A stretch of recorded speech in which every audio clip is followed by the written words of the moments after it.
Yo, yo, yo, what's happening, people? Excuse me. We are live right now.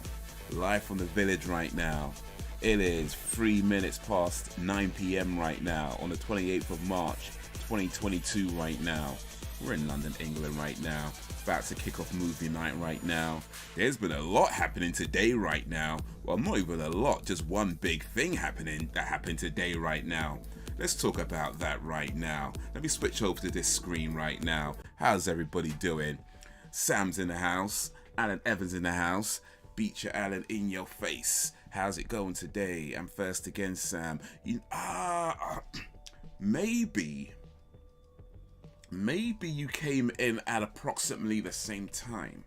And as you were typing, I'm first. As you were both typing, I'm first. The computer had to figure out which one down to the millisecond was actually first. And according to what I see on screen, Sam's comment came first. Sorry, Alan. It might have been very close, though. I think it was probably very, very close. But it looks like Sam just edged you out. But it's all good. It's all good. Appreciate you both coming through.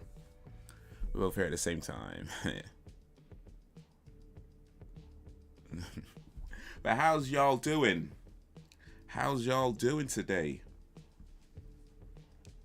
I know Sam knows about the big news. In fact, I know Alan knows about the big news as well. I saw you tweet about it. So yeah, before we get into movie night, which is Mississippi Burning this week. Mississippi Burning is a film. It's available on Amazon Prime. Not Amazon Prime, sorry, but it's available on Amazon. It's a paid movie, so you got to buy it or rent it. You don't got to do that if you don't want to. I'm not going to ask anybody to buy or rent this movie. If you want to, that is up to you. I'm not telling you what to do with your money. Spend it how you please. But if you do want to, that is there. But if not, it's so good. Well, I'll watch the movie and I'll make comments. I think this is going to be more of a serious movie, though. It looks like it's a bit more of a serious movie. This was suggested by Braxton. And it looks like it's going to be more of a serious movie. So we might need to pay attention to this one.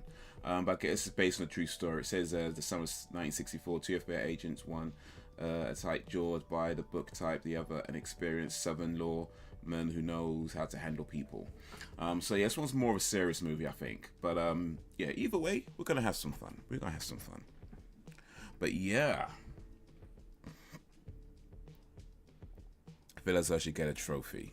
Let's see, are there any trophies to give Sam? Let's see here. There we go. Here's a trophy. I want to put up a poll, actually, about what happened today. Let me just write this up real quick.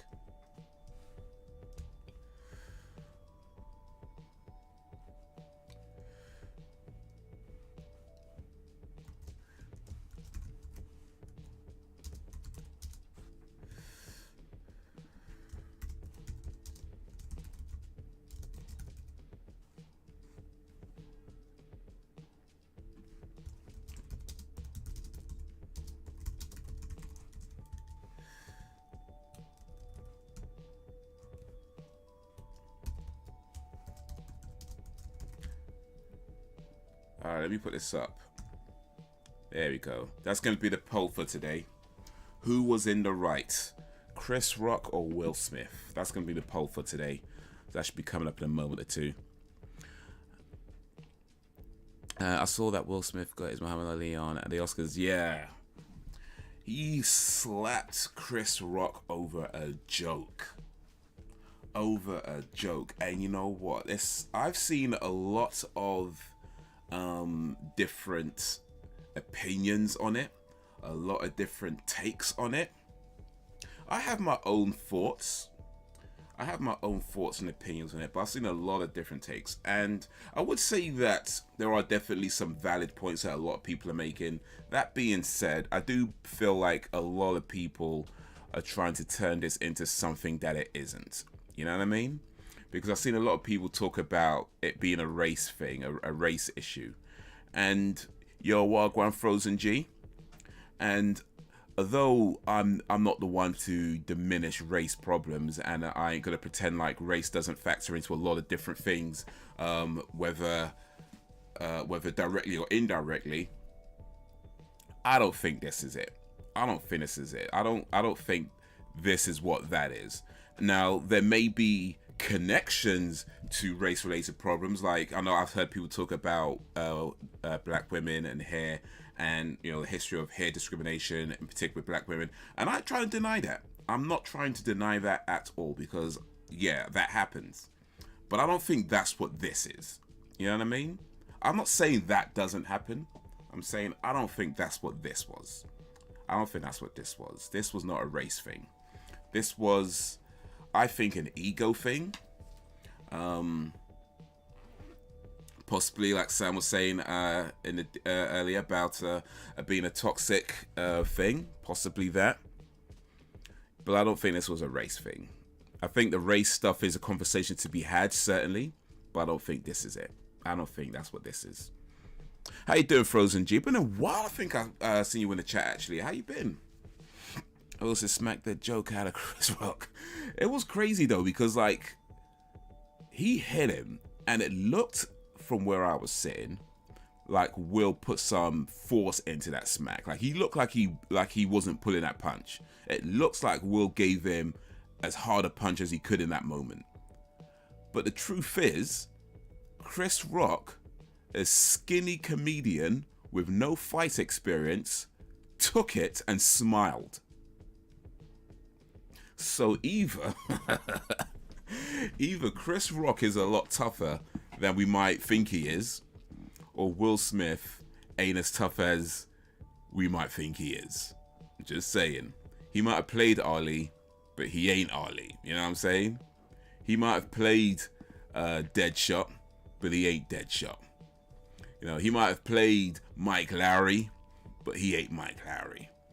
Because if you walk up to somebody and you punch him, and granted, Chris Rock has definitely put up his game a little bit, definitely taken by surprise, but he took that punch, smiled, and even laughed a little bit. So I'm just saying, big up Chris Rock. Big up Chris Rock. Because I don't know if that was me, I'd be swinging. And I'm not saying that you should be swinging. I'm saying that I don't believe that I'm composed enough to take a hit and not swing back. That's what I'm saying. I don't believe that I have the maturity or the composure to get hits like that in front of people and then not swing back. I'm not saying it's right to swing back. It definitely is not right to swing back. What Chris Rock did, in my opinion, was the best thing to do, all things considered, in that situation. I'm just saying, I don't believe that I have that level of composure or maturity to handle it that way. If I got hit like that, even if it wasn't a hard hit, I'd probably be swinging. And I'd probably get my ass kicked, but I'd be swinging. I want to thank my mom, my children, and you, Kev, for giving me this honor. It's all good, Sam. It's all good. Appreciate you being here. Appreciate you being part of the village. Will Smith, shared my thoughts with you already. Yeah. Good. Will Smith was laughing at his joke and start within that 7 seconds. Yeah. Smith is going to get roasted. Chris Rock special. Oh, he better. He's got a special or a tour coming up, so that's going to have to come up. That's going to have to come up. It's way too big a news for it to not come up.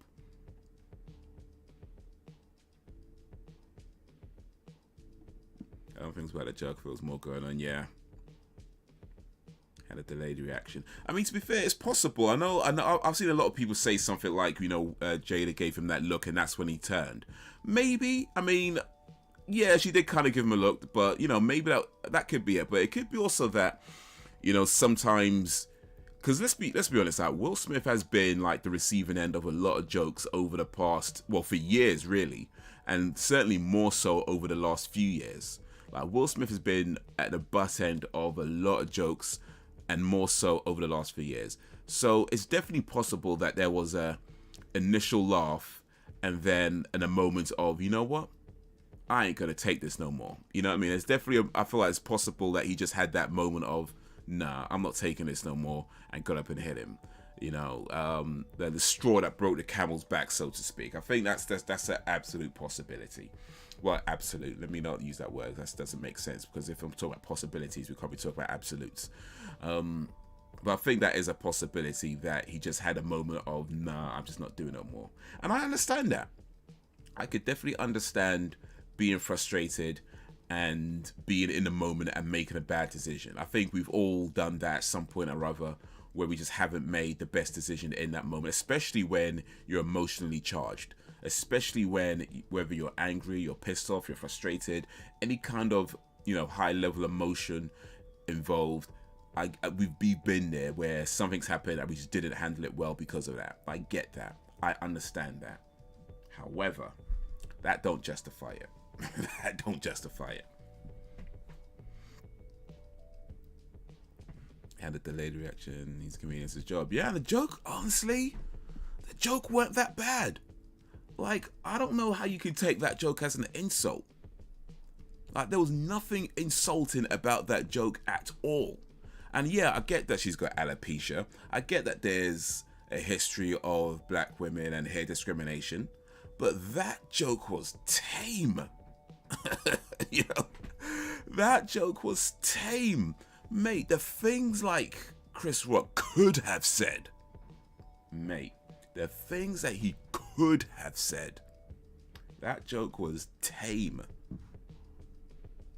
Chris Rock maintained his professionalism even though he got smacked. There's not many people. Yeah, indeed. Indeed. Yo, what up, Brax? Probably a build-up, yeah. You look like a big enough dude, because it looks like you pushed that iron, but since you're a Brit, your reaction might not be as animated as an American. I look like I pushed that iron. Well, that's an interesting observation. I don't push that iron, actually. I haven't been to the gym for a long time. I have not been to the gym for, I think the last time was maybe about 2 or 3 years ago, actually. So yeah, and even then I went for, I think, about a month, or maybe 2, no, more than that. It was maybe about 3 months. I was going to the gym for about 3 months, and yeah, last time probably 2 3 years ago, maybe probably close to 3 years. So yeah, I'm not a big gym goer when it comes down to it, but apparently I look like I push iron, so I must be doing something right. I must be doing something right. Saving his best for later.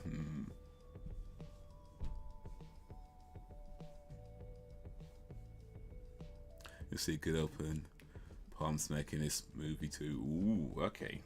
Okay, that's the movie that Braxton recommended, or one of the movies that Braxton recommended. Mississippi Burning. I'm going to get it ready. Like I say, you don't have to have it. If you don't, that's fine. You know, you can watch me watch the movie. And I'll provide some commentary. We'll start it in a little bit. I'm just getting it ready. If you do have it, though, I'll let you know when to press play. Or if anybody watching on the replay, I'll let you know when to press play in a moment.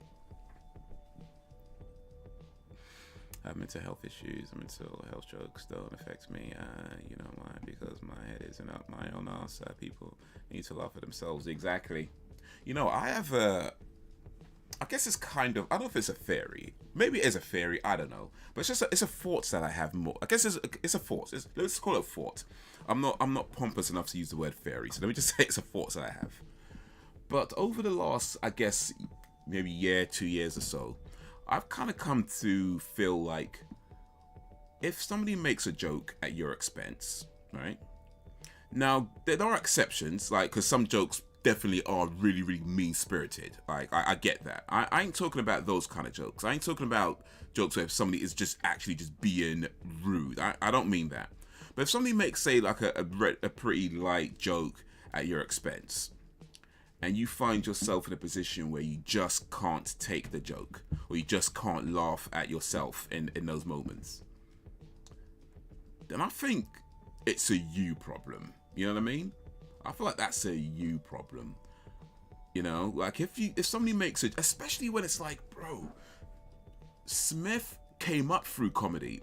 Well, actually, he came up through hip hop, but he got like a lot of his fame through comedy. You know, The Fresh Prince of Bel-Air was a comedy show. And in that show, he made fun of a lot of people. Like, Smith's character in that show made fun of a lot of people. Granted, that's acting. I get it. I know. But still, if you're coming up through comedy and have subsequently done comedy films since then and have spent years making other jokes outside of that, surely you have an understanding of humor and jokes, and people are going to make jokes at you. It happens. So yeah, I feel like if you ever find yourself in a position where somebody makes a joke, and you find that you can't take it, I feel like that's a you problem. And I've seen some people say things like, that joke was violence. Nah, come on, man. Let's not make it something that it isn't. I see you. What do you say? I see you in G.I. Jane 2. How is that a mean-spirited, violent attack on Jada Smith? Come on now. Let's not make this something that it isn't. I get to watch it for free. Woo! Ain't nothing better than free. Well, is there something better than free? I'm not sure there is, but if there is, let me know. He said later you have to deal with a lot. And he cried. Yeah, he never apologized though. Well, at least not on camera. Finally got 4,000 hours watch time. Woo! Alan got that 4,000 hours. Well, you've got over 1,000 subs, right, Al? I think you've got over 1,000 subs. I'm sure you've got over 1,000 subs now. So if you've got the 4,000 hours, then yeah, you can monetize that channel if you want to. Make a little cash here and there if you want to. Maybe even a lot of cash here and there if you want to. Luckily, the Crown Act was passed in America for the right to black people to wear whatever type of style in their hair texture. Black women started the natural hair movement in 2016. Especially Carlton and Uncle. Yeah, they got it the worst. At the end of the day, he was only acting. Yeah, most definitely. Whenever you have some time to start back working out, build that muscle, learn to boost the testosterone levels in guys. And they say never skip leg day. Well, Mr. Spiver, I haven't been to the gym for about 3 years. I didn't say I don't work out. I'm not pushing iron. I'm not lifting weights, but I didn't say I don't work out. In fact, yesterday? Yeah, I think it was yesterday I went for a jog. Or was it the day before? I can't remember anymore, but I went for a jog recently. Did some exercise this morning. But yeah, I don't like gyms. I've just not really been a fan of gyms. I've been to gyms on multiple occasions throughout the years, but personally, I don't feel that's the right choice for me. I think if I could go to a gym like once every, I don't know, 2-3 months, like if there was a gym that only charged something like £5, because a lot of gyms are quite expensive. If you want a day pass, you're paying like £10 or more. If there was a gym that only charged, say, like £5 for a day pass, then I might go to the gym once every couple of months just to do some like weights and things like that. But I don't, because I just feel like I ain't paying £10 for a day pass, and I don't really feel like I don't really feel like for what I'm trying to do with my own sort of fitness level, a gym is necessary. I'm fine going for runs. I'm fine doing push-ups, sit-ups, jumping jacks, squats, you know, what's other ones, burpees, you know. So yeah, that's our push-ups, ready, sit-ups. So I tend to do things like high intensity impact training, and I'm fine doing that at home, running out to the park.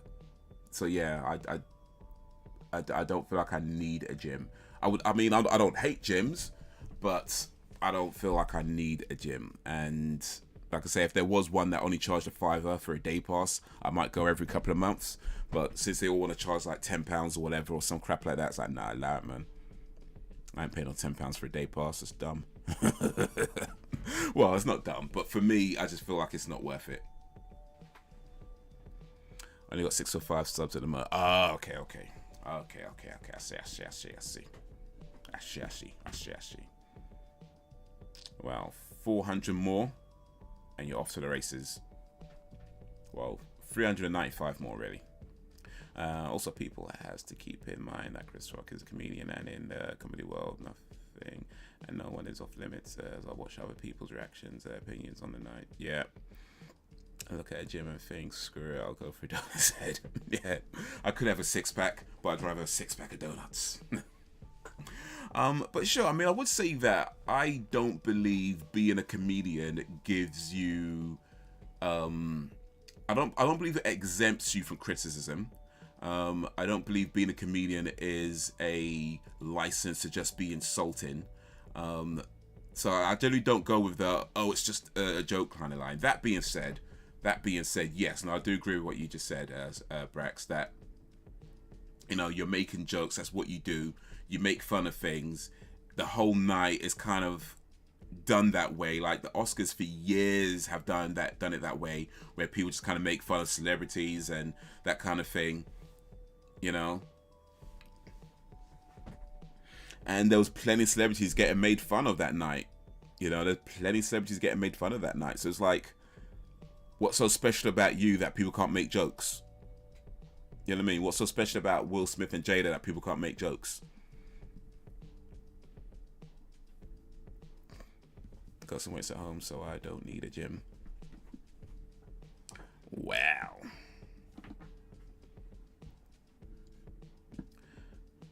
In today's climate, a comedy game had its changes. To be fair, it's hard being a comedian these days. People are overly sensitive. Yes, that is true.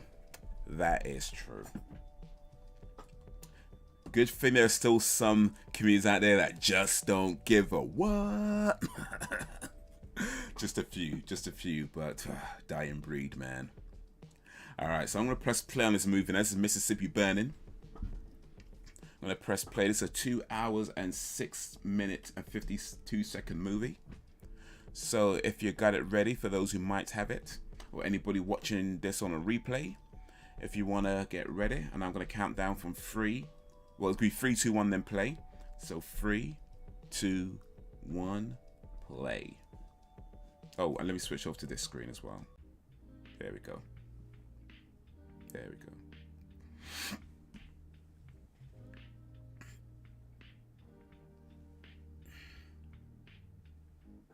Orion. Orion is the studio behind the original RoboCop. But I think Orion actually closed down sometime in the 90s, I believe. People who give those shits are my kind of people. What about people who take shits, though?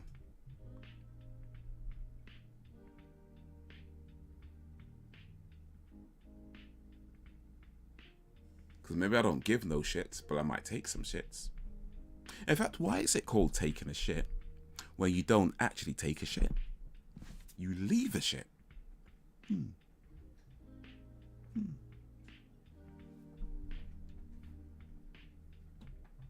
Oh wait, let me make sure the subtitles are on. If this film even has subtitles. There you go.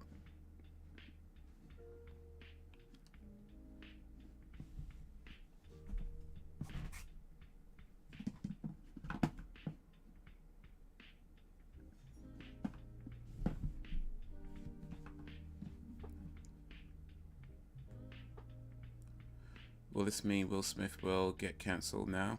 You know, there's a lot of people that are siding with him, actually. So, no, I doubt it. I doubt it. There's a lot of people who feel like he did the right thing. And I see a lot of people defending it. A lot of people saying things like he was defending Jada's honor and, you know, the whole thing about hair and stuff like that. So, yeah, I doubt this is going to affect his career greatly. I mean, I imagine he's going to, like with anything, there'll be like an apology made or something like that just for the PR. How much of that is actually meant, debatable. But nah, I don't think he's getting cancelled. I think there's a lot of people who, or at least it seems to me anyway, there's a lot of people who are siding with him and what he did that I doubt it will affect him. And there's people like me, although I don't side with what he did, I'm not boycotting Will Smith. Like, what for? I'll still watch a Will Smith movie. I'll still listen to a Will Smith CD. Well, maybe not a CD, but you know.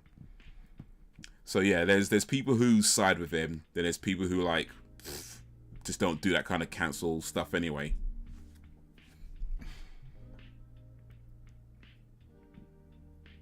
It's interesting that after all that shit Jada did to Will, clowning him, that entanglement, that red table talk with Gwyneth Paltrow, etc., he still defended her. Yeah.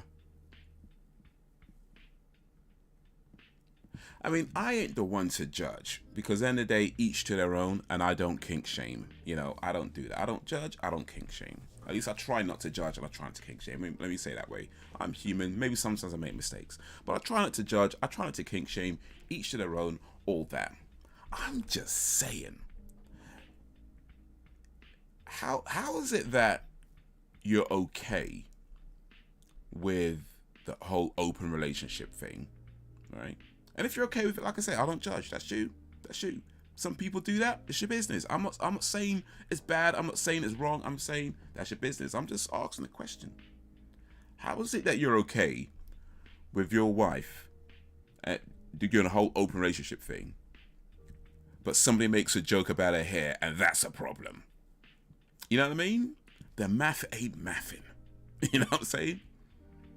Because while Will Smith is smacking Chris Rock because he made a joke, what happens when Jada goes home and is like, man, I need some dick. Not yours, though. I'm just saying. I'm just saying. Jada might be calling August Alsina tonight. Needs that young man to come blow her back out again. I'm just saying. I'm just saying. I'm not here to judge.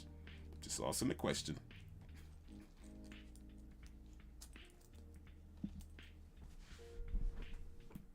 So now people are placing well in the sim category.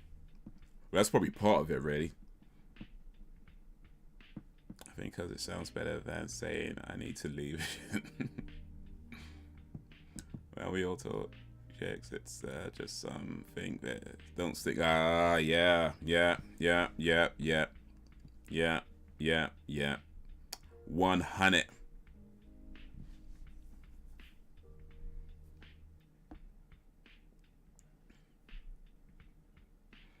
I'm not even canceling people. It's bullying almost.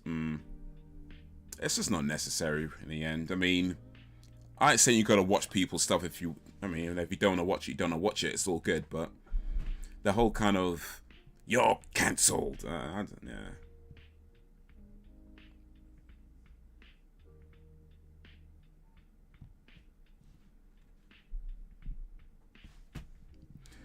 The comedians like Joan Rivers, Ralphie May, Richard Pryor, Patrice O'Neill, Larry Armour, Lenny Bruce, etc. were still alive.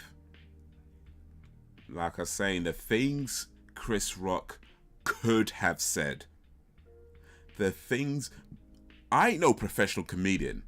I'm just some guy that makes jokes, and I could think of some stuff. Yeah, I could think of some stuff that would definitely be worth that definitely would have deserved a slap afterwards. I can think of some stuff that would 100% deserve a slap afterwards. So the things he could have said, mate. Because you know Chris Rock is probably thinking, damn, I cut out all these jokes and I still got slapped. That's what I'd be thinking. Man, I cut out all these other jokes. I left all these other jokes out of the set and I still got hit. Ugh.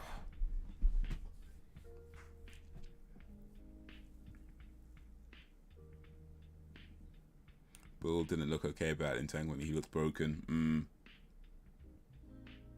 Telling the world he's fine when he really isn't.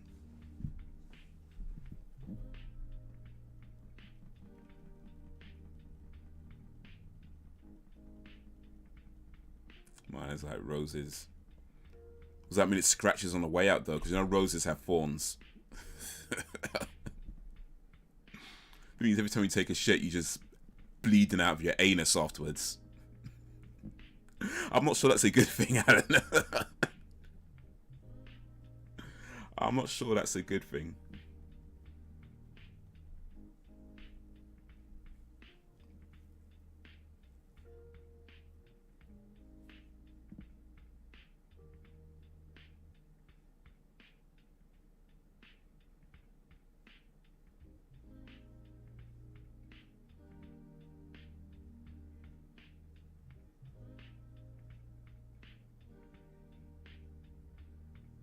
Ooh. Damn.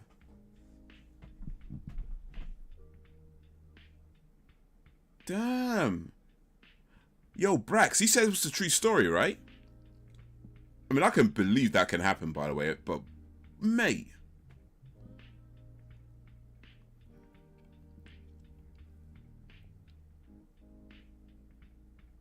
I reckon, the Smith family might want to get some of that therapy they keep talking about, you know?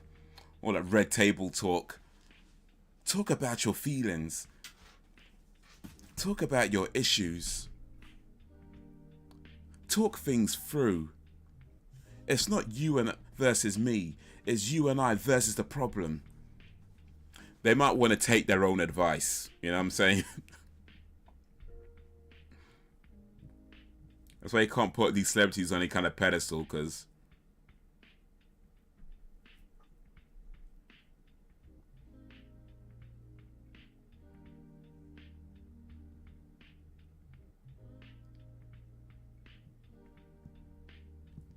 yeah, but she was talking about Pac as if she still wanted to be with him, as I've heard. Hell, even if he was still living, he would have not needed to be with a chick like that.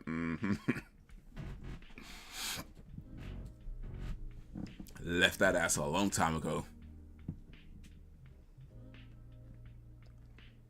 Matter of fact, they never actually dated, so perhaps that was why. Perhaps why they never dated. Pac was like, nah, we're friends, that's it. Maybe he saw something where it was like, nah.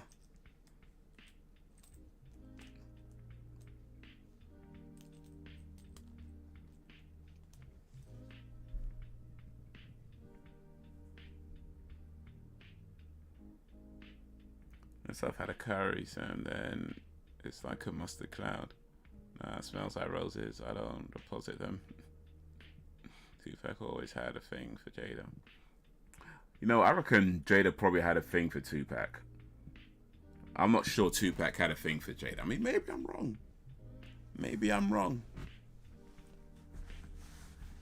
But my guess is it's the other way around. Like I said, that's just a guess. I weren't there. I don't know those guys. I'm just guessing. I'm just guessing.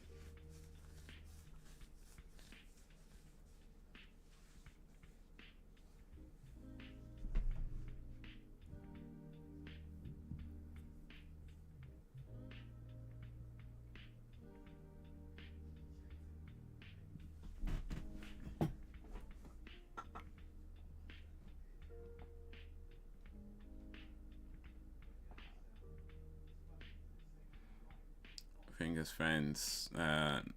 Nothing else though. There's another question actually. Can a man and a woman be just friends? Do you think it is possible for a man and a woman to be just friends? Nothing more, nothing less. Just friends. No romantic feelings towards each other. They're just mutual caring and respect as friends.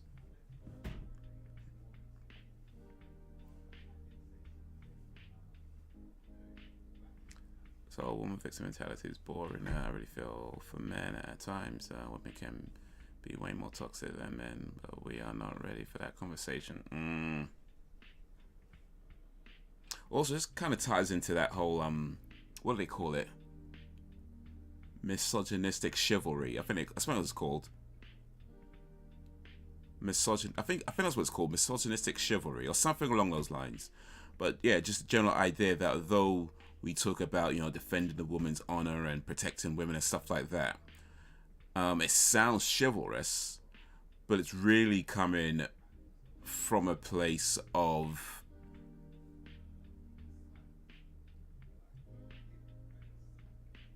not really respecting women all that much, or believing women are, you know, are incapable of taking care of themselves.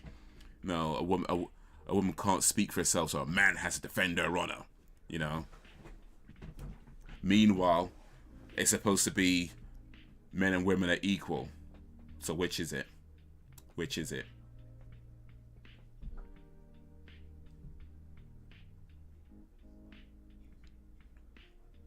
Some story about it.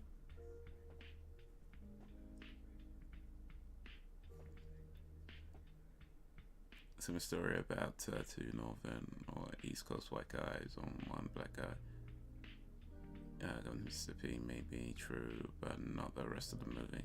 But of course, it was like that and stuff. Okay, so kind of not necessarily a true story specifically, but based on things that happened during that time. Okay, I get you. I get you. Yeah, I think they can, to be honest. Yeah, I think so. I was told last night that Jada acted funny towards back at times too, back in the 90s. Oh, it's all coming out now. You know what? I would say that a man and a woman can be just friends. I think it is possible. However,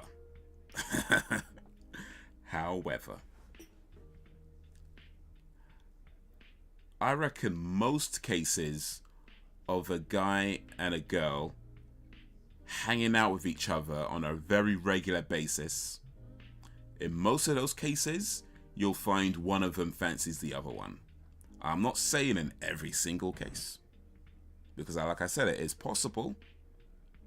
But I would say that in most cases of a guy and a girl, especially when you talk about guys and girls of similar age groups, they're both single, you know, and they're hanging out with each other on a very regular basis. One of them fancies the other one. Maybe she fancies him. Maybe he fancies her. Maybe they both fancy each other and they just, neither of them are too afraid to say something. But I reckon in most cases, somebody wants to be more than just friends. But yeah, it is possible. It is possible.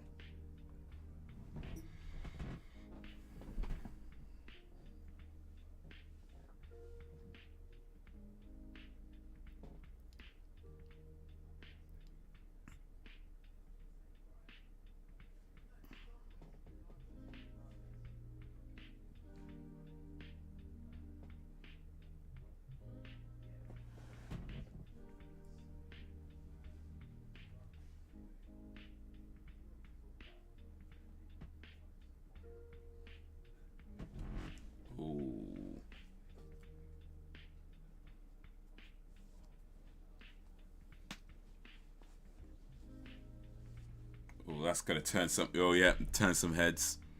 So they have a restaurant where they have the section for black people and section for white people, and the white guy just sat in a section for the black people, and everybody's looking now.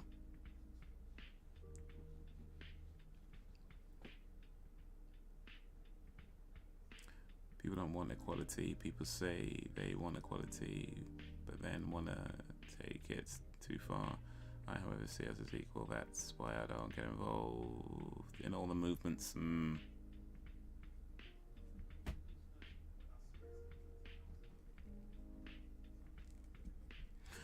I think for a lot of people say they want equality, what they really want is their way.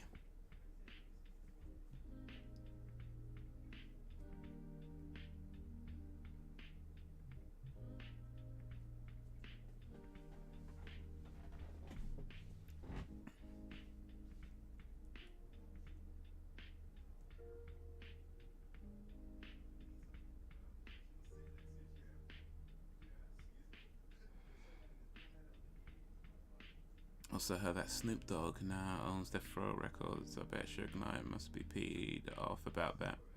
Yeah, he bought that, I guess, a while ago now. I mean, I doubt Suge Knight's pissed off. As far as I understand, he sold the company. So, it is what it is. That company changed hands a few times, actually. So, I'm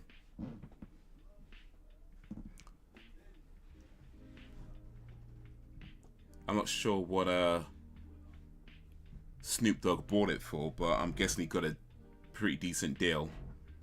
But yeah, that company changed hands something like 2 or 3 times before Snoop Dogg got it. So if that pisses off Suge Knight, so well.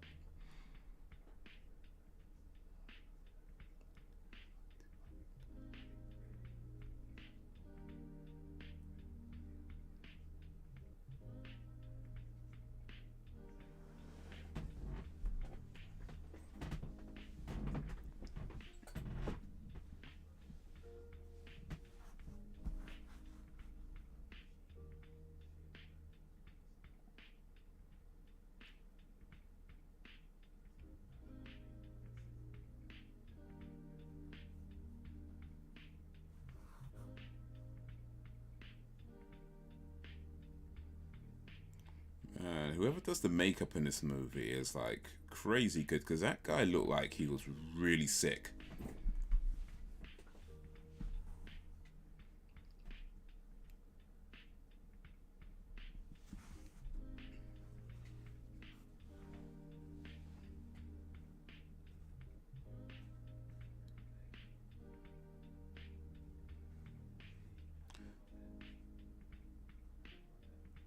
There's no quality when it comes to power.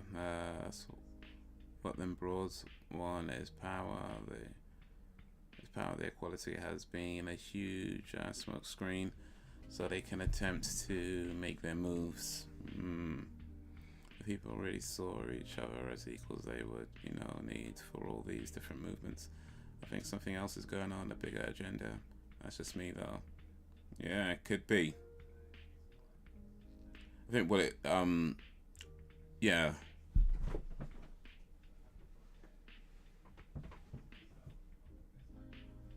A lot of people, most of us, in fact, I reckon, would have some kind of subconscious bias.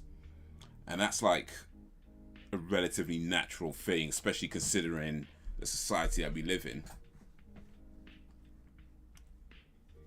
But I think there's a lot of people that never really confront their own biases and just kind of like to believe that, they're the good guy in every situation and everything they say is right.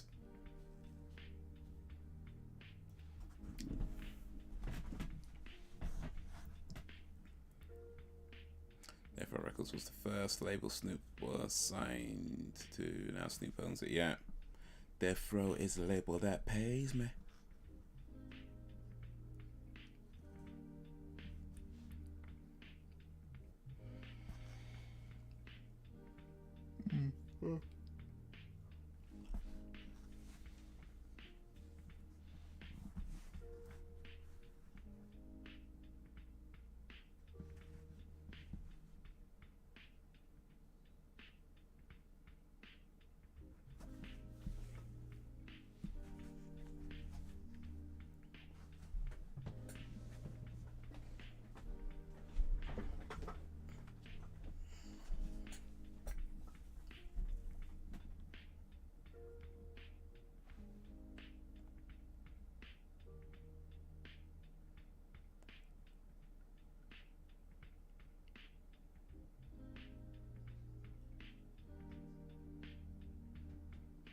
His daddy killed a mule.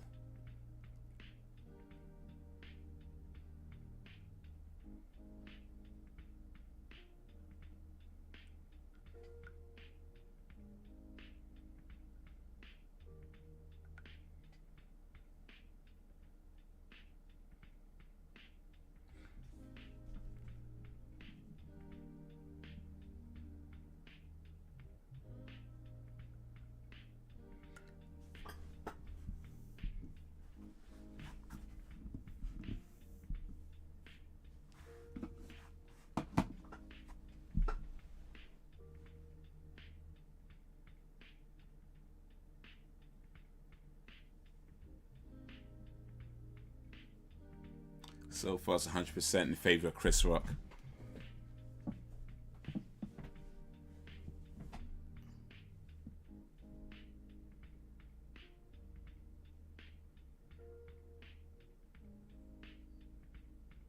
Oh, gunshots through the window.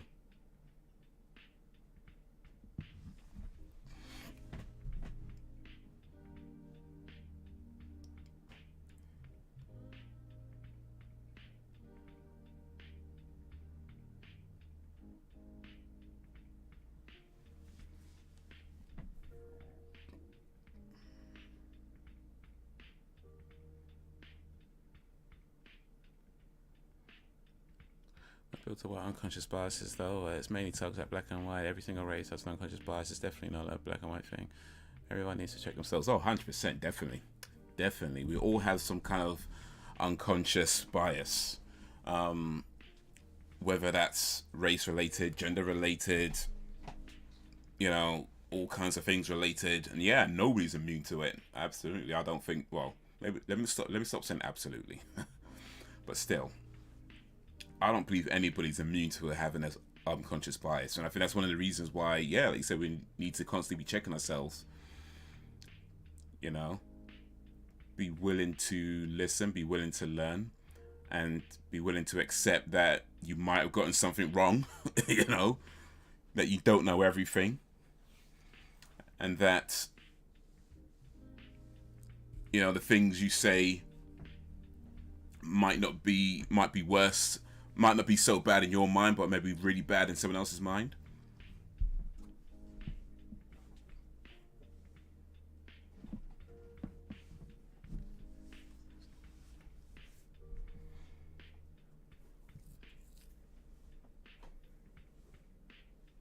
Gene Hackman's got some coffee.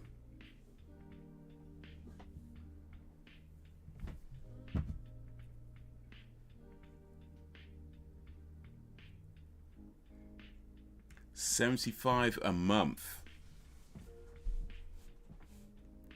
Imagine renting a whole place, this big massive hall. $75 a month. Man, you couldn't do that now. It'd be more like $7,000 a month at this point.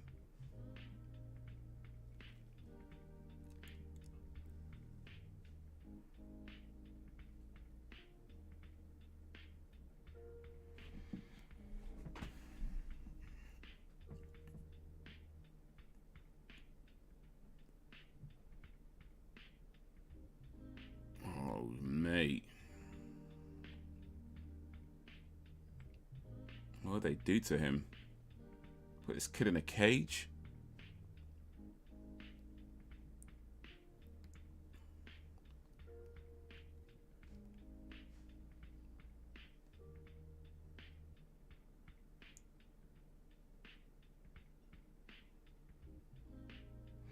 Oh, they're so in territory.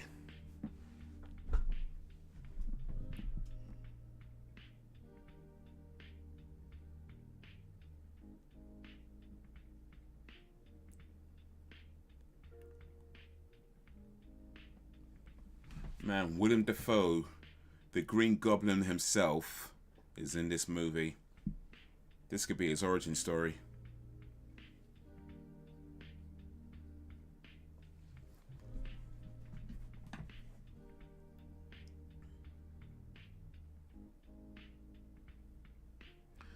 When people mention Eminem, they always say white rapper Eminem.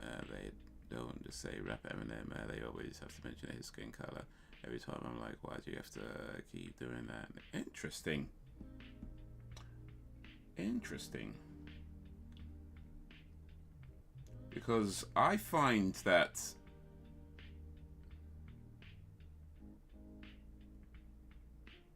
people refer to Eminem as just rapper. I mean, don't get me wrong, I've heard people say white rapper, but interesting.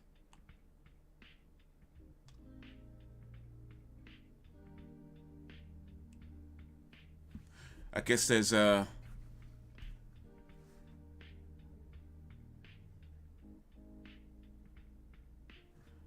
couple of groups of people.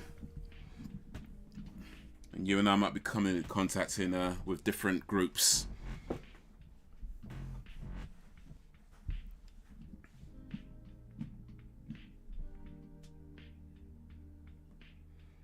Anti-blackness, hate.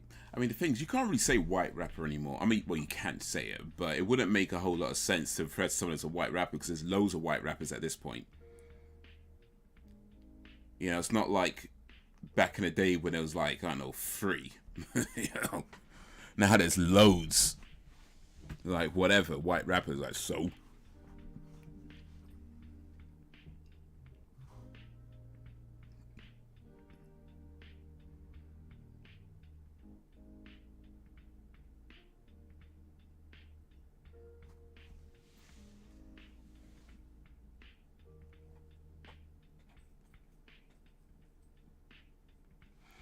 Anti-blackness, hate bias from whites is one thing, but shit, try anti-blackness, hate impacts in the Middle East Arab communities. I mean, I like journalists. Okay, that's probably why. I don't read a lot of journalists. I know that's the different groups that we have. I don't read a lot of journalists, so yeah, there's the answers right there.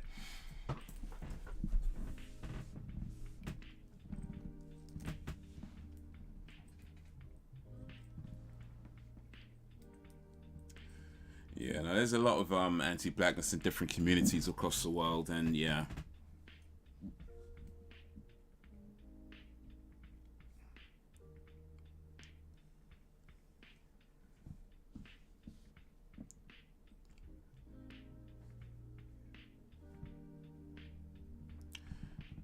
Doing the news, they always say white man. If it's black dude, they just say man. Sometimes they even say straight white. Man, media love to race bait.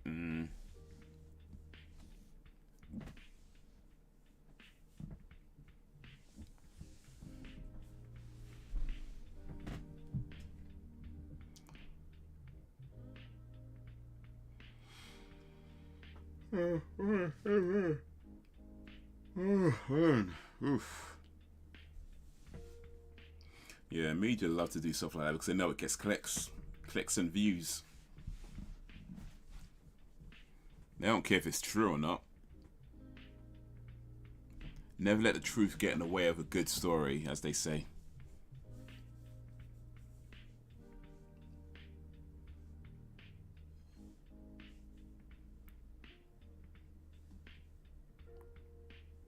Yeah, they can't get enough black talent, style, influence, etc., especially from the US and the Caribbean. Yeah, that's one of the things that pisses a lot of people off.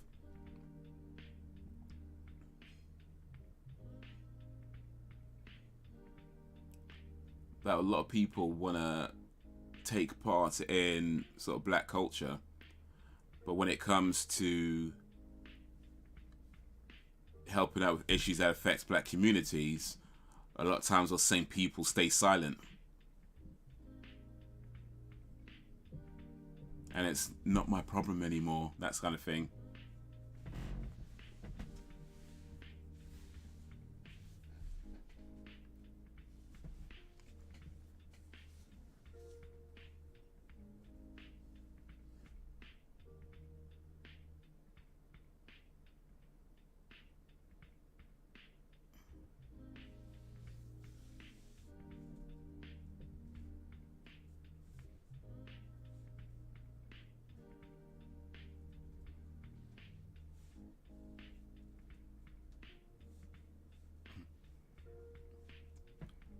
Well, I'm single.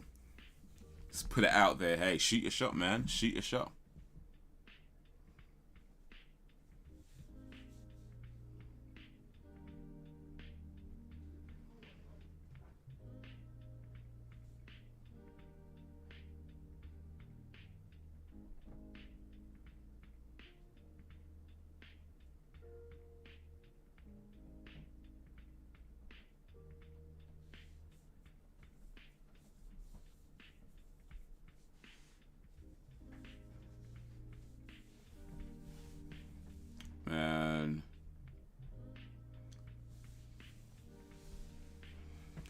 They don't care about the kid. They just care about how it looks on the news.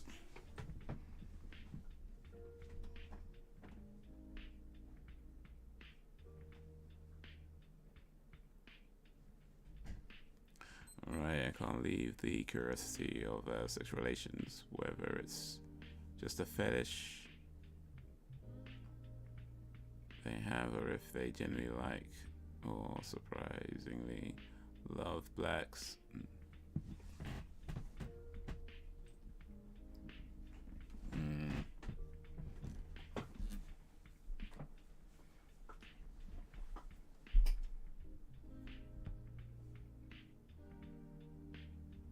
Yeah.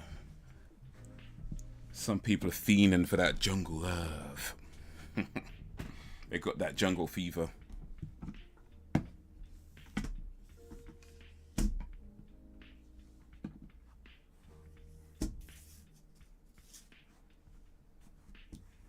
So good though. Love who you love. Just make sure that it is love and not some kind of lust. Although lust can have its perks, let's be fair. Just saying. Just saying.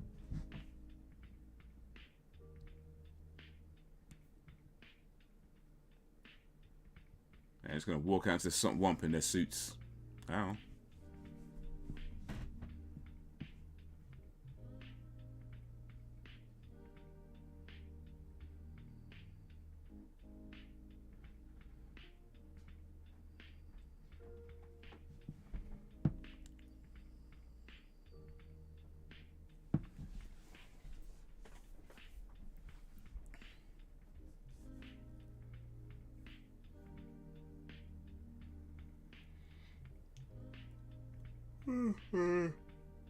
Oh, excuse me.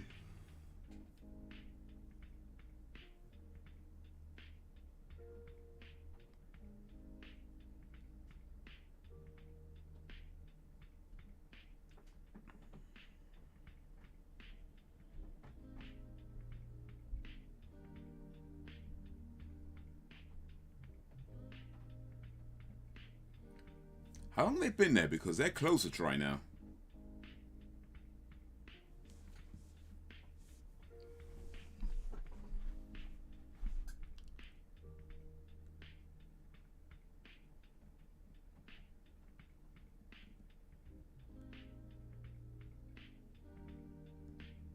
Every inch, Mr. Bird.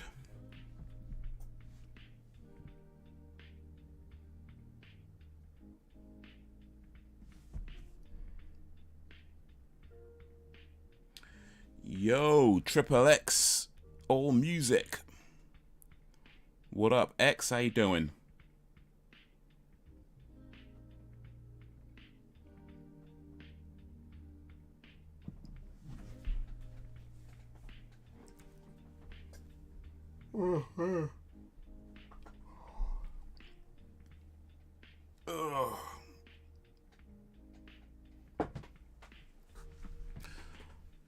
What streaming platform is this movie on? This is on Amazon. It's called Mississippi Burning. It is on well, I'm watching it on Amazon. I don't know if it's on anything else. But this is a premium movie, so it's rent or buy. You don't gotta do that if you don't wanna. You don't gotta do that if you don't wanna. But either way, maybe you could watch along or watch me watch the movie. It's all good. Still trying to have some fun. X is doing alright, awesome. We're talking about the Will Smith, Chris Rock situation at the Oscars. X, do you have a take on that? Do you think Will Smith did the right thing? Do you think Chris Rock did nothing wrong?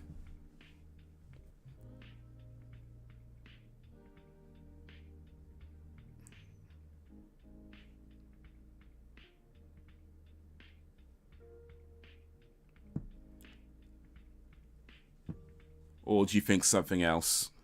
What do you think, X? I've heard of London's burning back in the day. My unconscious biases. I think all humans suck. I don't single anyone out. Well, if you're aware of that, then I guess that's more your conscious bias then. You're aware that you think all humans suck. So it's like, yeah, I'm aware of it, and I'm okay with it.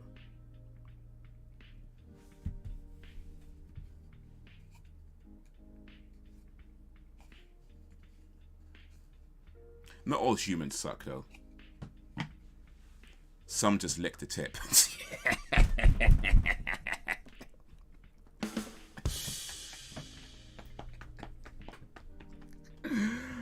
Oh, man. Listen, if I was hosting the Oscars, I would deserve the slap in the face. I'm just saying. I'm just saying. If I was hosting the Oscars, I will deserve the slap in the face. And I know it.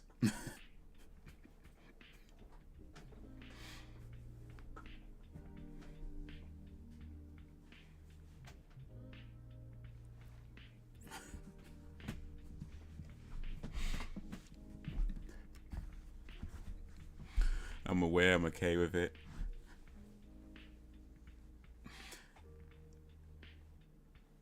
Ain't my mind, won't be changed.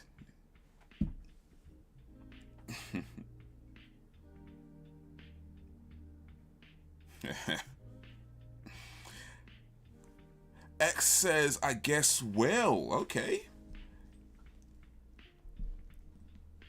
Okay. Why do you think Will did the right thing, X? You're the first person today, or at least, well, not today, but the first person on this stream to say Will did the right thing. So let's, so we can get your reason for that. Maybe we've all missed something. Maybe we need to be educated. Not everyone swallows either, indeed.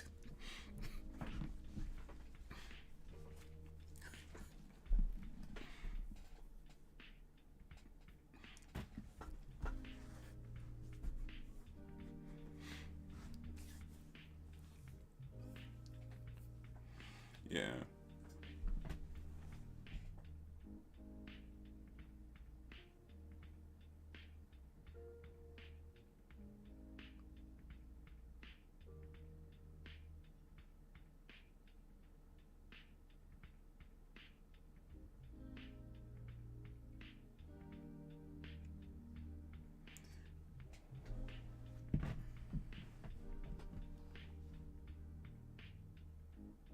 Yeah.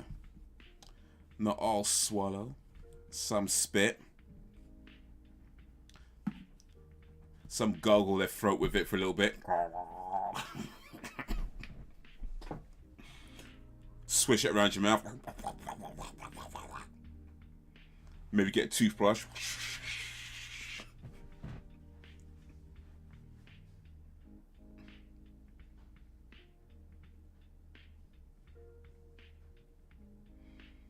I don't suck. I only drink a white wine from the cup.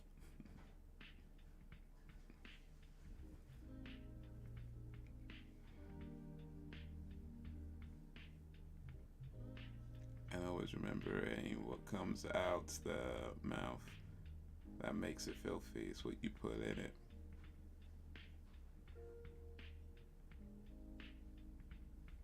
It's not what comes out the mouth that makes it filthy. It's what you put in it. I don't know. I mean, yeah. I guess if you put in mud in your mouth, that's going to make it filthy. I guess that's true. But if you talk shit, that's also going to make your mouth filthy. You know what I mean? So I don't know, maybe it's a little bit of both. Maybe it's a little bit of both.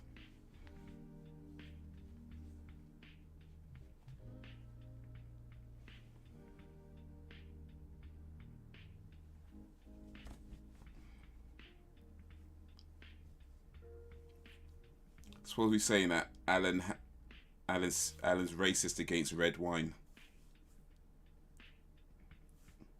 Is that what would you call that? Winist?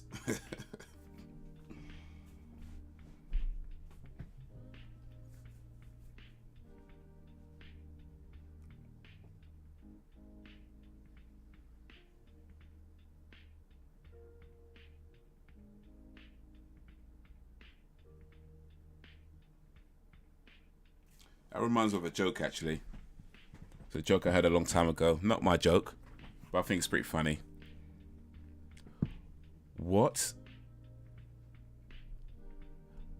is an Essex girl's favourite wine?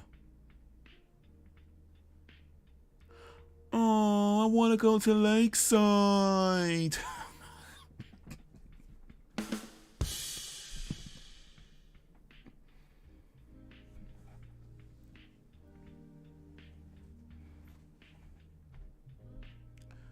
I always remember it. Ain't what cup. Next. To be fair, red wine tastes like crap. Red wine. Da, da, da, da, da, da.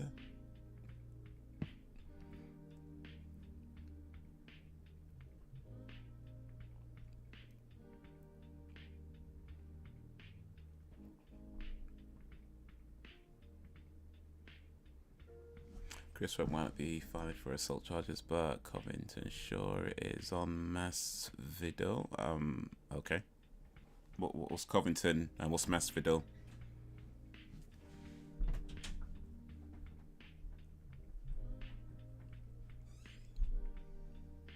But yeah, Chris Rock's not filing charges. I did see that. Like, nah.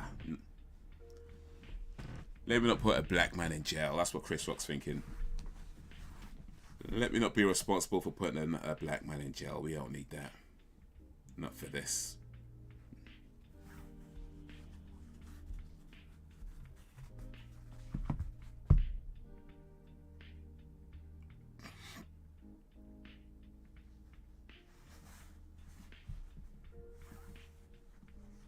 Poker.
Oh, he sussed them out.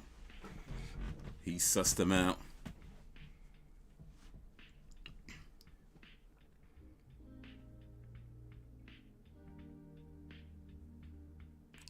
He sussed them all out. But can he still catch them?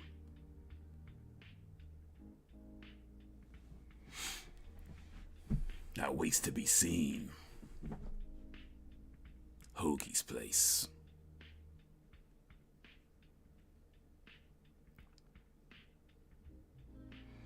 The two former homeboys, Jorge Masvidal and Colby Covington, now great enemies that despise each other's existence now. Okay. Yeah, sorry, I don't think I've heard of those guys. What were they, like a gang or something, or it's probably celebrities, I'm guessing. Which is kind of UFC fighters. Like, okay.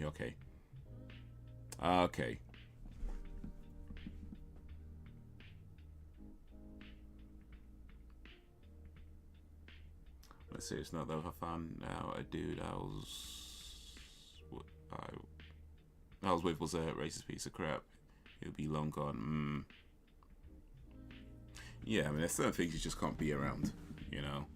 And even if, like, let's say you're not on the receiving end of the racism, right? It's even still, it's like,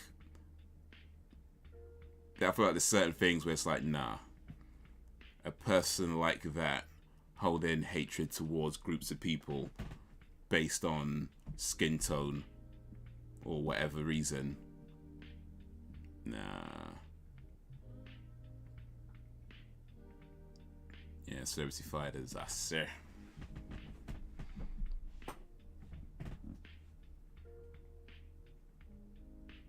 People wonder why Eminem took the knee at the Super Bowl off. Yes, it was because his knees are weak and his arms are heavy. Palms are sweaty, knees weak, arms are heavy. There's vomit on a sweater already. Mom's spaghetti, he's nervous, but on the surface he looks calm and ready to drop bombs. But he keeps on forgetting, but he... Da, da, da, da, da, da, da, da.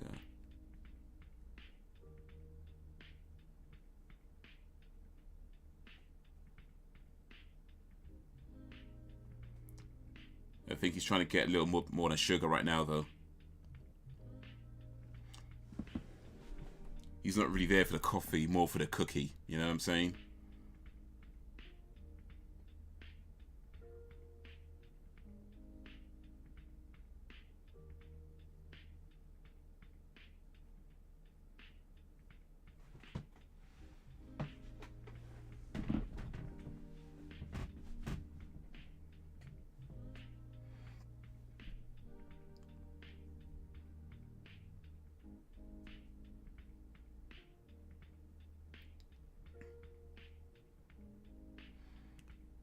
You know, be friends with people who are anti-foreign people. Yeah.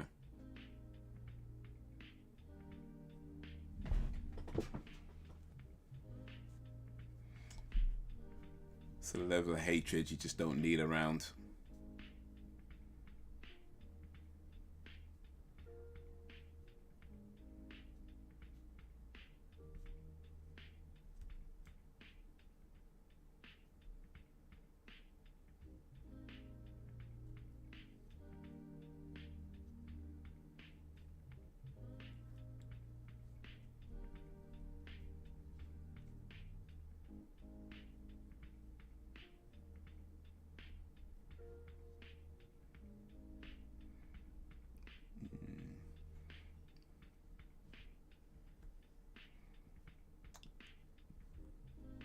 Texas trying to detect. Okay, that doesn't make any sense. Never mind.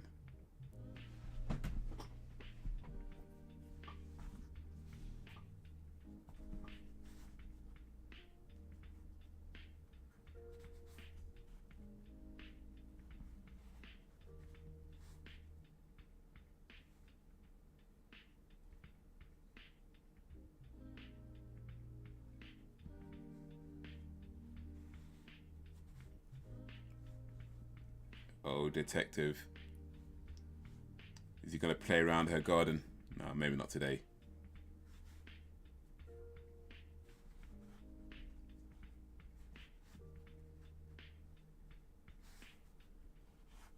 I think she's longing for a real man.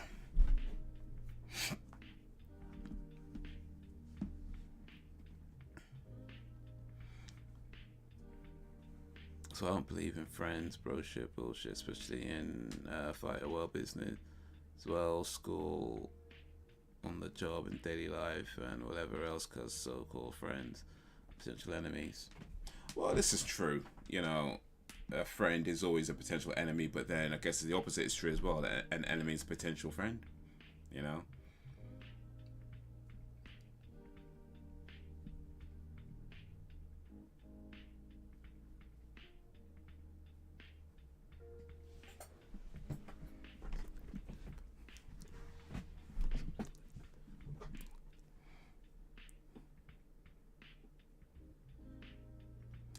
How do you feel about the X coming on Hulu June 10th at the length of 1 hour 48 minutes, as well as what do you think will happen after the X-Dock, as it's the last we'll get.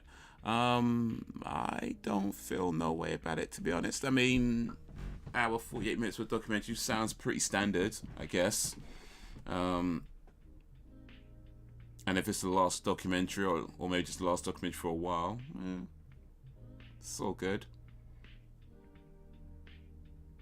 I mean, you're never going to get documentaries that frequently and not about the same person, because there's only so much you can say.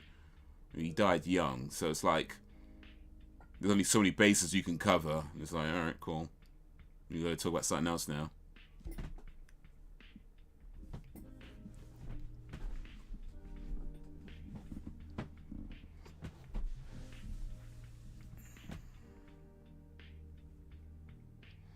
I don't even like how people are so sympathetic to the people of Ukraine, yet didn't show the same level of compassion for the yeah.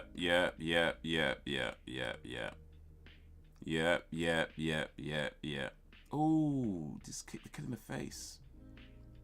Man's trying to pray.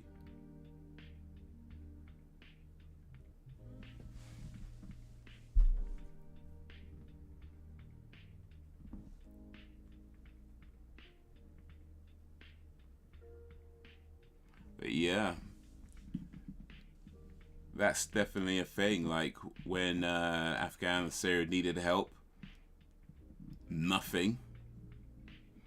Ukraine needs help, and it's like people talking about opening up their houses to invite Syrian refugees to come stay with, Ukrainian refugees to come stay with them. It's like, okay, so where was that when other people needed help, huh?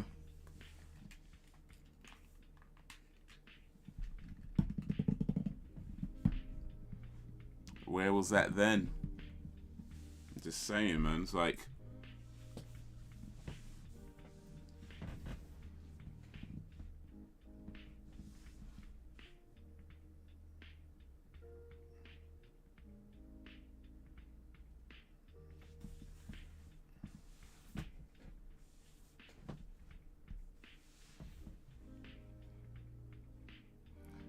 I'll be right back.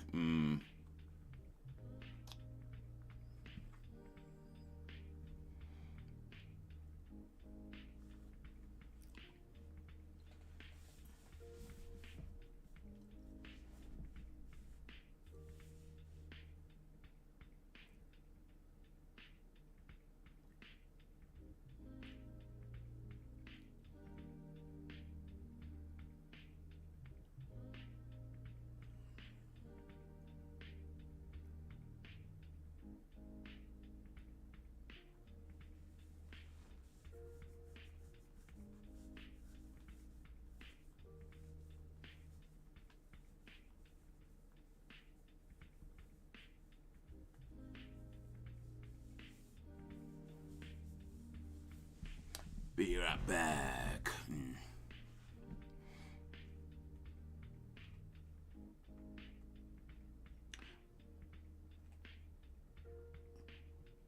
Yeah, good points. I heard about and I don't know if this is true because people post all kinds of stuff, but I heard that there was a family, or I guess a person, who had a refugee, presumably a Ukrainian. It just said refugee on the thing, but I guess presumably it was a Ukrainian refugee, come stay in their house. And, the guy goes to work, comes back, and finds like the whole place is emptied out.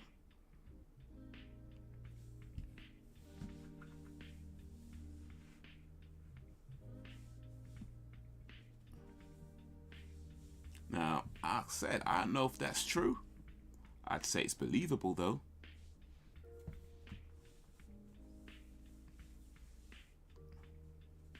Speaking of documentaries, do you remember the BBC Three Legends Never Die doc? The story of Juice Philippe. Well, I just found out that it was deleted from YT. No, that ain't surprising. BBC probably don't want it being there.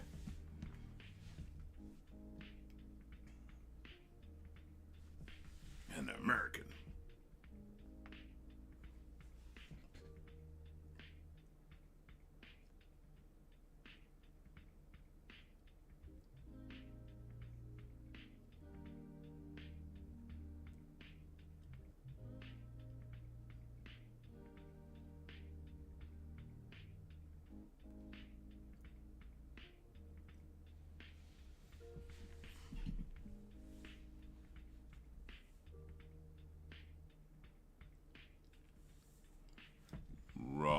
just out of it though.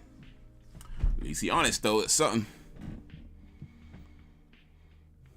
Afghan bombed the crap out of it, but people did want to take the refugees in. We go to war. We go to war. The refugees, our responsibility. Yeah, I'd agree with that. Was there a thing for taking in Afghan refugees? Because I don't think I saw that. You know.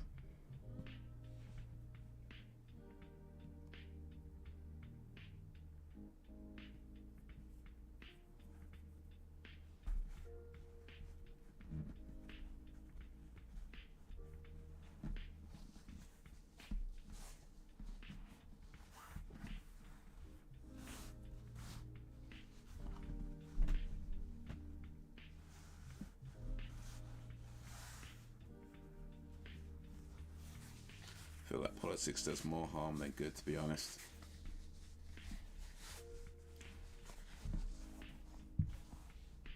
I mean, politics is just kind of the thing, really. It's not a bad thing or a good thing. It's just the thing, you know.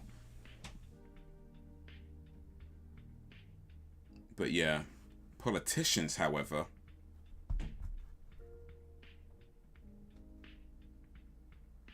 they tend to be more on the corrupt side.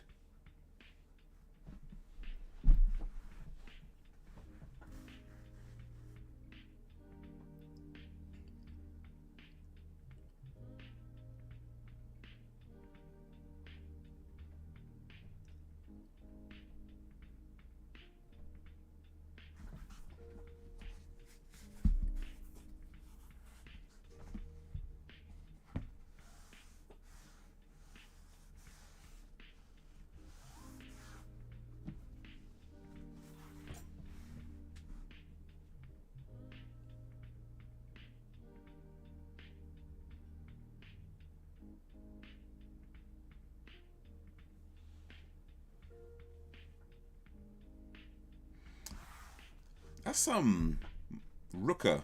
I thought I'd recognize him.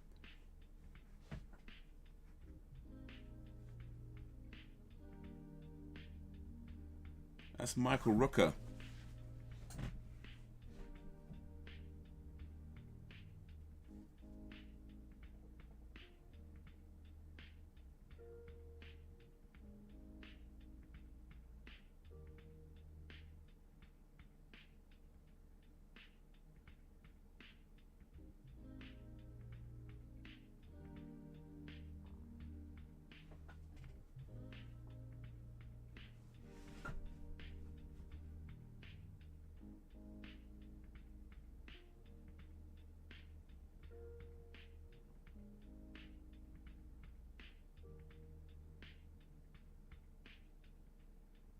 Oh, grab him by the balls.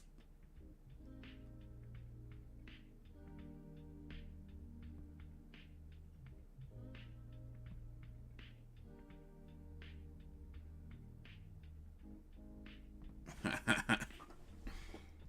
the doc was posted on YT and it was taken down due to copyright claim. Yeah.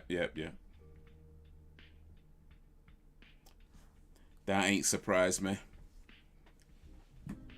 I'm just surprised it took them so long. Starting to think they wanted it there.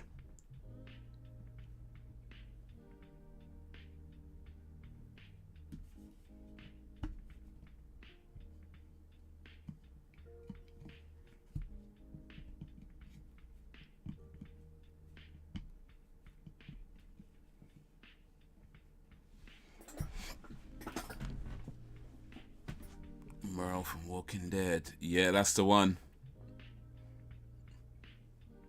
It was young back then, though. Man was proper. Well, of course. I mean, that's generally how age works, right? But yeah, I don't think I've seen a movie with Michael Rooker that young. Like, I think any movie I've seen him in, he's been like older.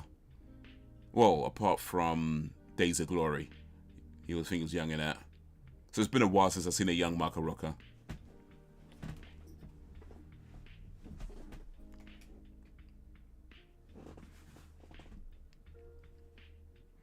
back, and also when Regina King was touching or up on those three guys.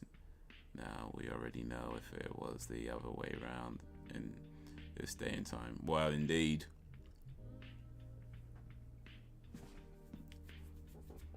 Some things only go one way.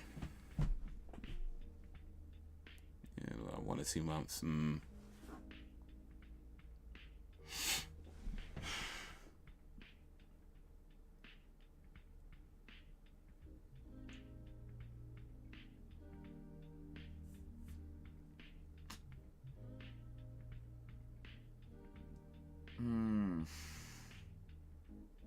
By the way, on that same night of the Oscars, Amy Schumer made a joke about Leonardo DiCaprio having young girlfriends, right?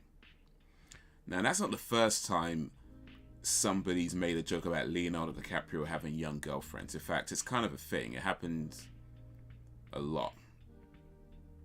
So, with everybody saying that Will Smith was defending Jada's honor, how would they feel about Leonardo DiCaprio slapping Amy Schumer to defend his girlfriend's honor? I'm just saying.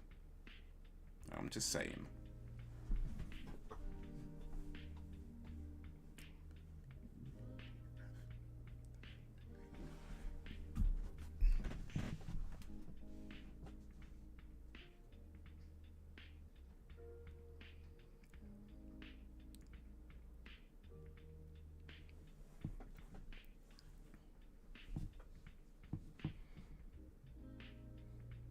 I'm like 3 episodes behind on Walking Dead. I need to get caught up. I was going to tonight, but I remembered stream night. Nice. Stream takes precedent. I'm so far behind on The Walking Dead, man. It's ridiculous. I think I've watched up to season 8. I think. Possibly just season 7.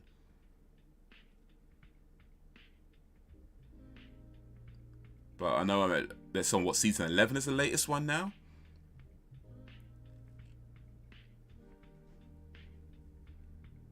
But yeah, I'm so far behind on that. I might just start again at some point, actually. I might just start right from the beginning, because I've probably forgotten a lot by this point.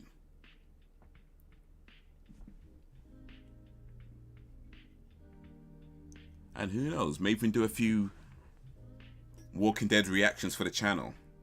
I just might. Yeah, it would be cancelled though, for real, for real. Nobody would stand for that. Nobody would be like, oh yeah, you know, you talk, you know what I mean? Nobody would be saying, oh yeah, talk shit, get hit. Nobody would be saying stuff like that.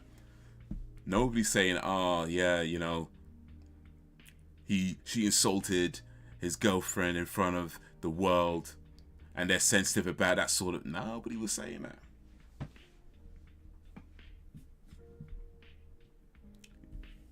It'd be over. I've put Top Boy in my watch list. Oh yeah, nice. Definitely worth watching.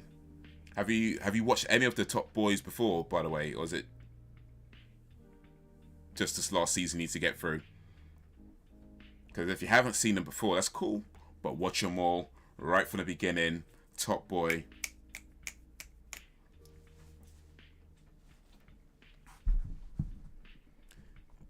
Yeah, season 11, I have to say I ain't loving this season so far. And it sucks because it's the last... Oof. That's right, actually, yeah. Because I heard they're going to do a spin-off with... Oh, let me not say that because you might not know. My bad. Let me not say nothing. Because if you don't already know, it's kind of a spoiler.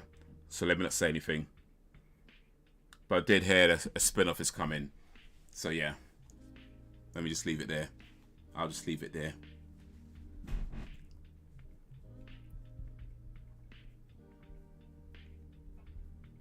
Never heard of it until you mentioned it. Now I'm seeing it everywhere. That's the Haze effect. But yeah, that's a good show. It's been around, well, it originally started, I think, back in 2015, 16, something like that. Oh, you know about Maggot. Okay, cool. That's right then. but it originally started a while ago on Channel 4, ran for 2 seasons, and then I don't know what happened. It just went on some kind of hiatus for a long period of time. And I guess Channel 4, for whatever reason, didn't want to renew it. And then one day, apparently, the story I heard is that Drake was watching it and then wanted to know what happened next, and found out that it never got renewed, and was like, okay, well, we need to do something about this. And then he got in contact, I guess, pulled some strings, got in contact with some people. Netflix bought the rights to it, and then put out their own seasons of it. I mean, the original 2 seasons from Channel 4 on Netflix, plus the 2 new seasons that Netflix did.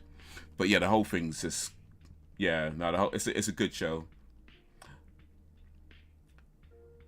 I mean, I said there's definitely some things that you can nitpick, like certain things seem a bit overdone at times, but overall, story, plot, character development, excellent. As far as all the basis of just telling a good story goes, they've just got it down.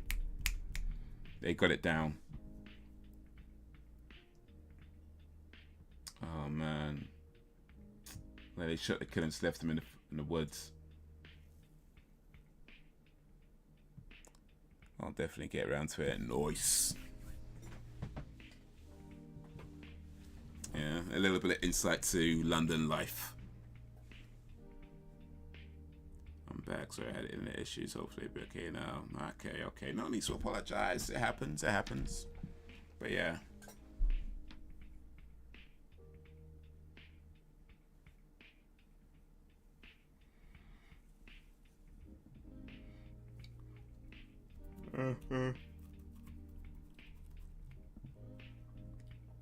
No, they won't. This guy thinks if they leave him alone, they'll leave them alone, but nah, it ain't gonna be like that. Ain't gonna be like that.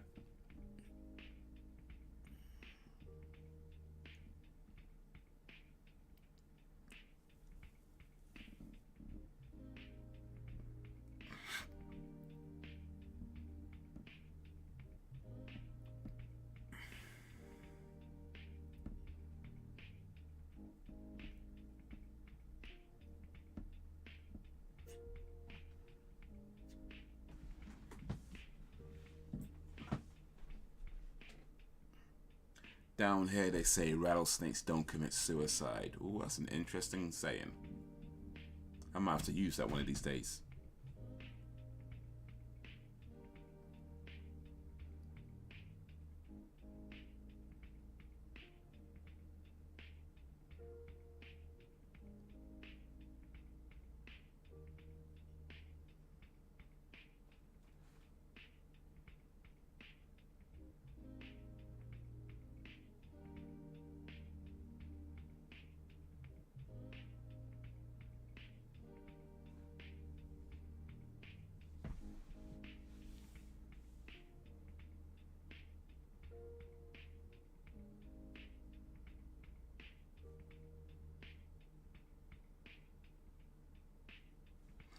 Oh, guess this man's guilty. This man guilty of sin. They just gotta prove it.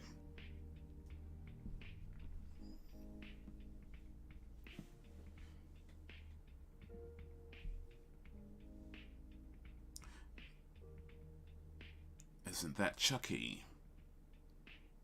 Oh, what, Brett Dourif? Didn't notice, actually.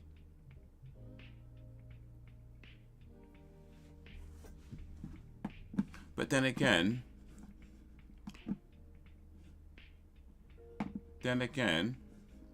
maybe I'm not familiar with what Brad Dourif looks like enough to recognize him in a TV show or movie.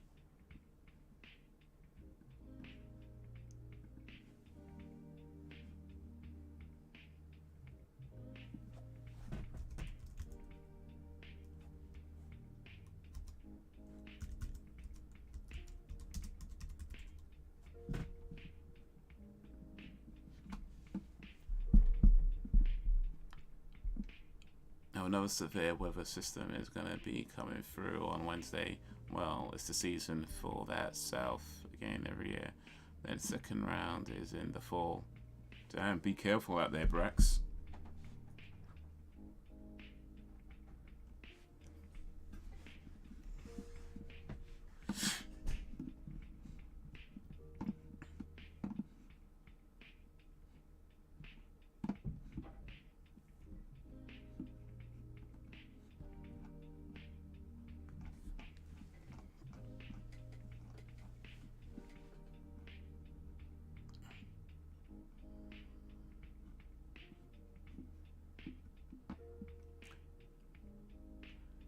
And by the way, yes, it is Brad Dourif. So yeah, that was Chucky.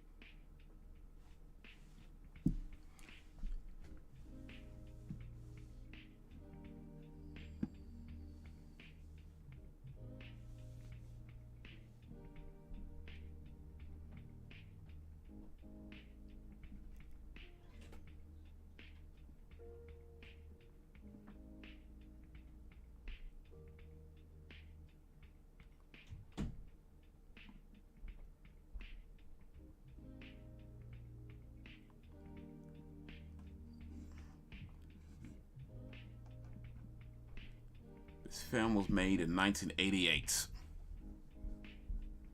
and set in the 60s.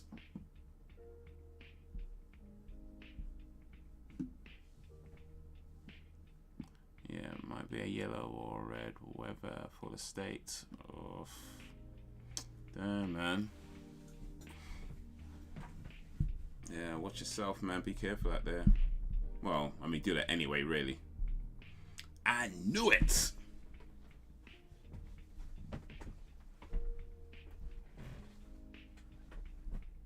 So before Brad Dourif, before Chucky became the serial killer that transferred his soul into a puppet, he was out here as a sheriff, as a deputy, doing all kinds of like racist madness.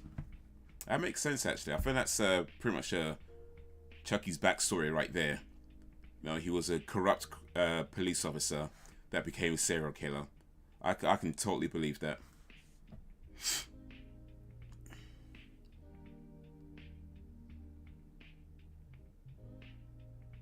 Another topic, the Foo Fighters drummer died a few days ago, so that was recent. Yeah. Taylor Hawkins, rest in peace, Taylor Hawkins. Oh. Sad news, man.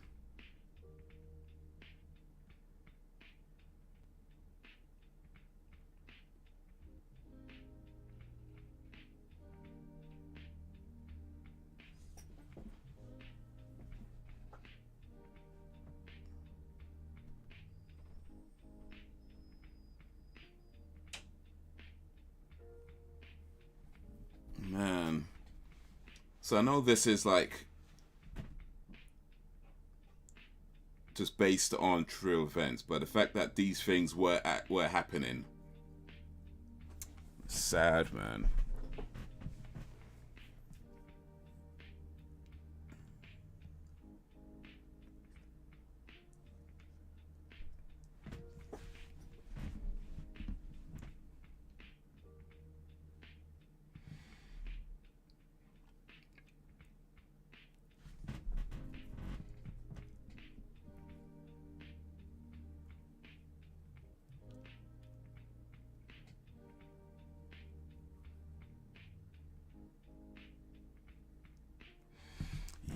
Didn't even know he was in his 50s. Yeah, looks much younger, yeah.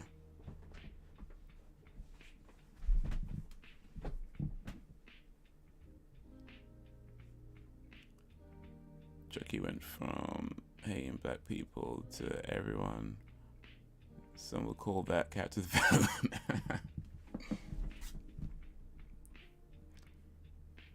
Yeah, at some point he was like, you know what? I don't want to hate just black people. I want to hate everybody and just kill them all.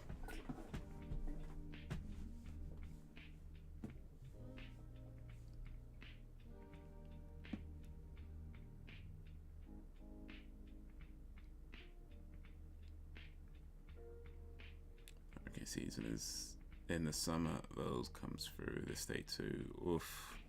Season, fam. Man said hurricane season.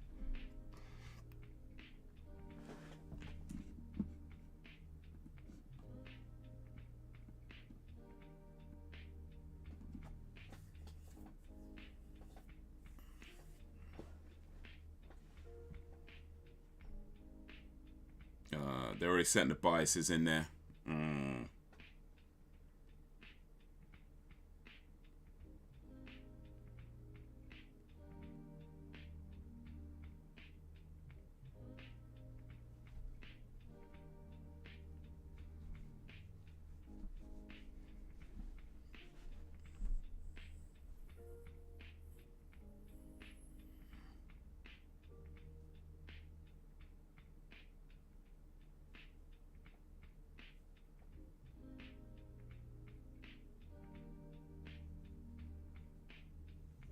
Man, they're not even hiding their bias. Oh.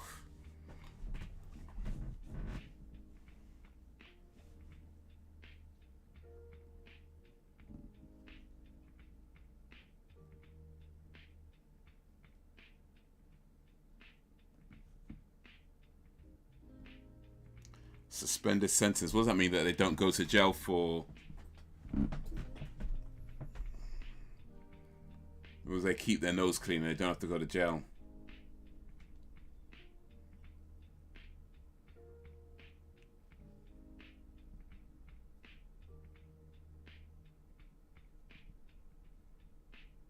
Just say safe Brax. If anything happened to you, I'll tell you off. Yeah, the village needs you, Brax.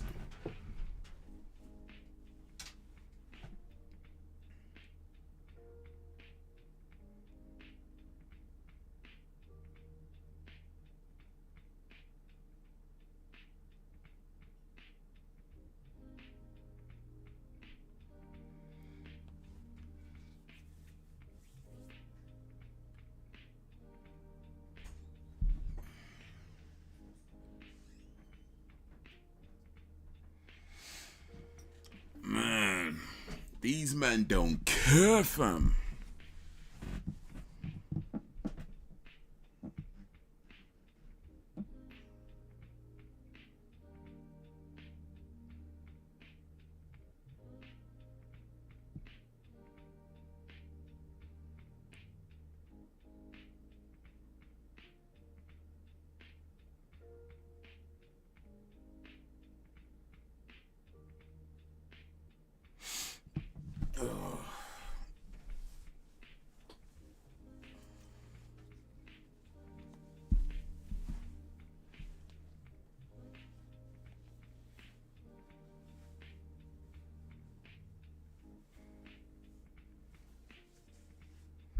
By the way, I'm almost finished, or just about finished, editing the episode 9, season 2, episode 9 of the Buffy reaction that I did. I ain't gonna say too much now. I mean, overall, the episode was, right? There was definitely a part in it that had me like, like that. But the only other thing I'm gonna say for now is, I did not buy that accent. That's all I'm going to say for now. I don't know how much you remember of Season 2, Episode 9. I'm just going to say I was not buying that accent.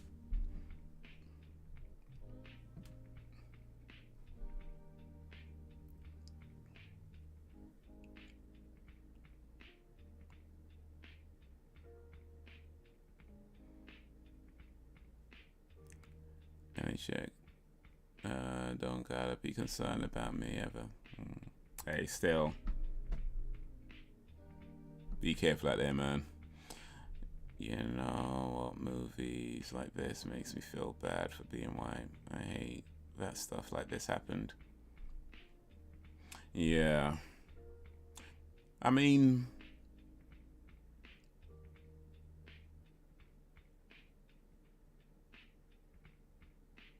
I say it's less about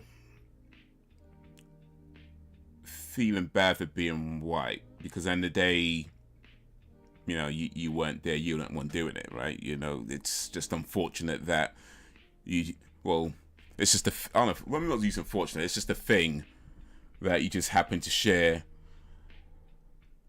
the same skin color as the people who did do it. But yeah, first let's start feeling guilty, and I think as long as we could all acknowledge that these things happened. Oh, that is so sad, man. Oh,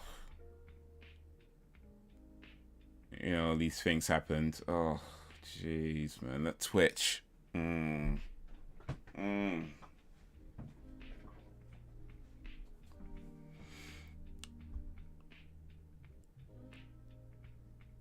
But yeah, as long as we can acknowledge these things happened, and try our best to see that they don't happen again, you know? Well, we'll do what we can. You mean Angel's Irish accent? But he did it so well. It wasn't Angel. It wasn't Angel. I'm not even sure I want to say who it was. I'm just gonna say I did not buy that accent, but it wasn't Angel. Angel's Irish accent hasn't come up yet.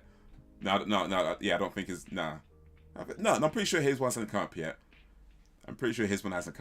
But yeah, so it wasn't Angel, not just yet anyway.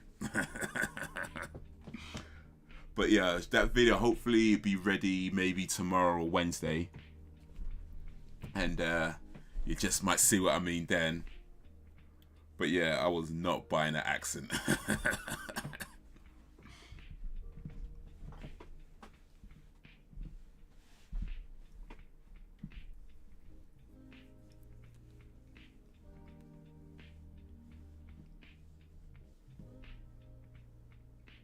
Do you mean Kendra?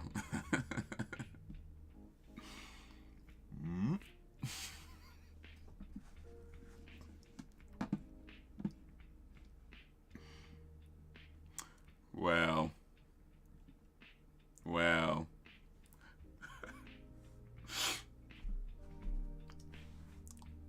I guess, I guess you guessed it, but yeah.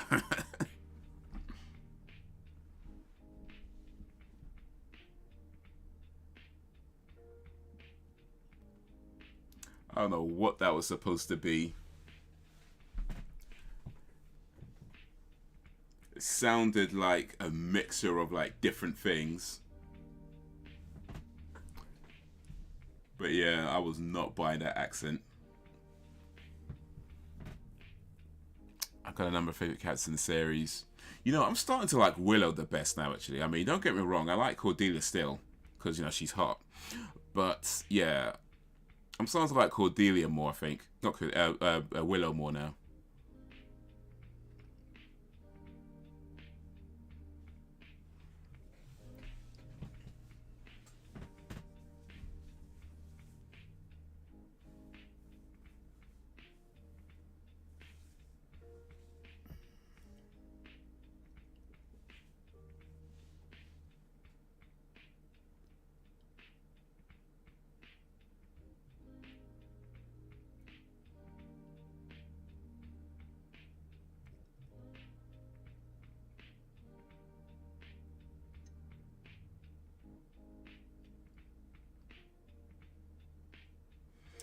You know, it's always astounded me, and I guess it's not even surprising, but it's just astounding that you have people who would call themselves Christians, or any religious group for that matter, and still openly commit some violent acts against people. Like, you can't justify that by any rules of religion, you know? But yet people will do that.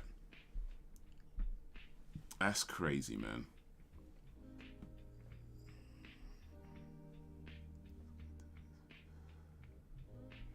I think white people know what happened. I think white people just get defensive because we're called racist a lot.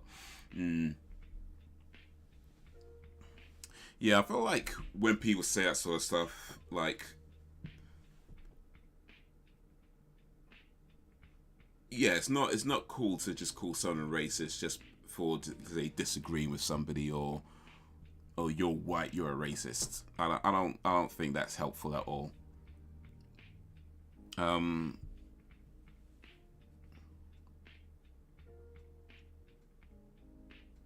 As like saying before, it's like, yeah, we all have like biases, like subconscious biases, and we all seem to be mindful of that. But I think when you just blindly or just calling someone racist just because, honestly, I feel like a lot of the times people talk about like equality, people talk about fairness. It just seems to come from a place of less about fairness and equality, and more about trying to establish some kind of faux dominance over somebody. Like, if people are really about solving issues, you'd let people speak. Because if the person speaking says something wrong, you know, you could talk about that, right? You could say to that person, hey, okay, well, I heard what you said. Now let me try and explain why it's this other way. But that never seems to happen. It's always just they either don't let people speak, or call people racist with no backing. Get angry over silly things.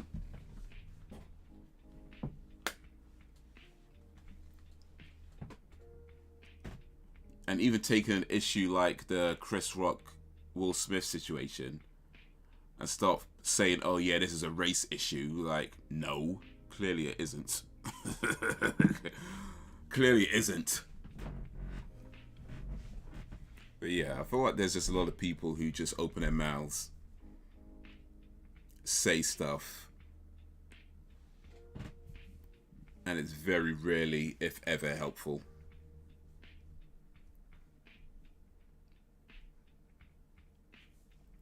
Those are one of my favorite female characters. Cordelia was two-faced as fuck. She was straight up on speaking her mind. Yeah. Speaks her mind, even though there's not much there to speak. Gotta love the honesty, though.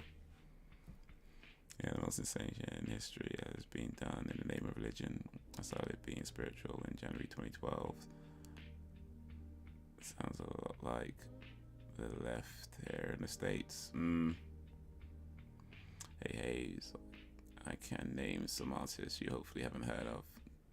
Alright, drop a few names, let's see.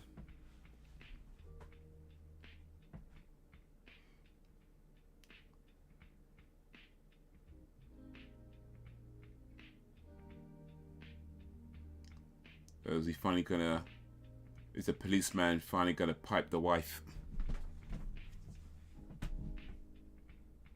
Oh, there we go. There we go. Still not good though. I mean, she's a married woman, so. It's just for having a different opinion. I didn't get defensive. I don't care, to be honest. I know who I am. People who know me know who I am. I don't worry about this. You know, I think that's the best way to handle that sort of thing, actually. If somebody calls you a racist, I feel like, especially now,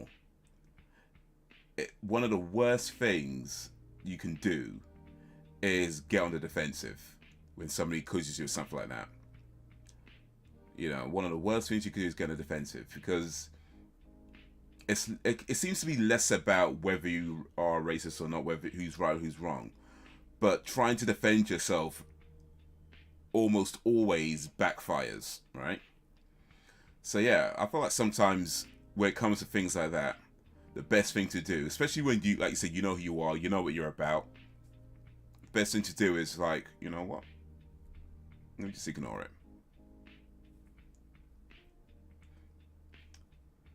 Or as much as you can ignore it, of course, because sometimes things become a problem that you just got to deal with.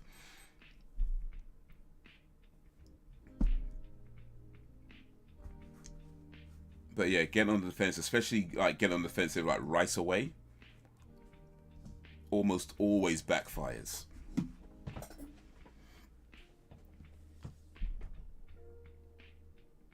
She Cordy was there.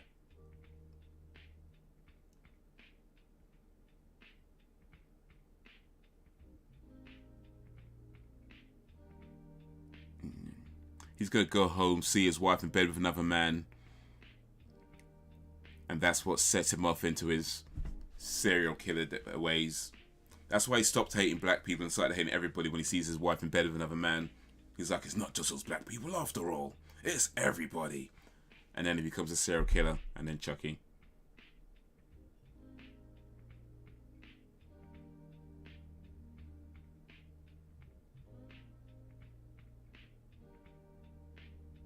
Oh.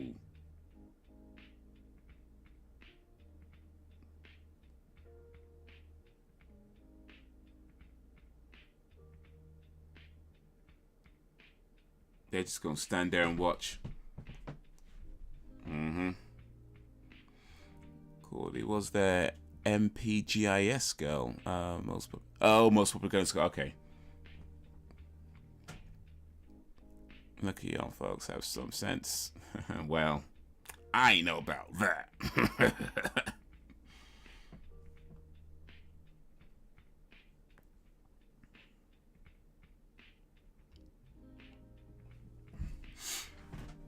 I know about that.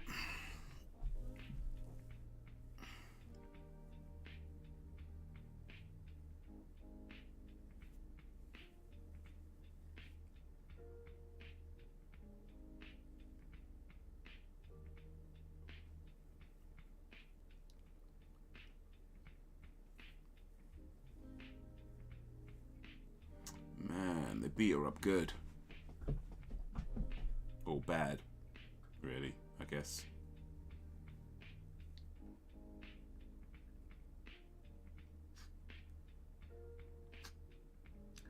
Bez Believe, Will Manet, Kasky, Meech Leflair, C. Erak, Shenmide, Triple O.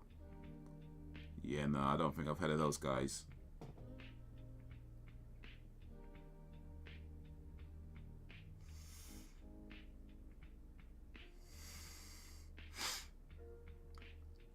Something that actually racist happens, it won't be believed or looked into. Yeah.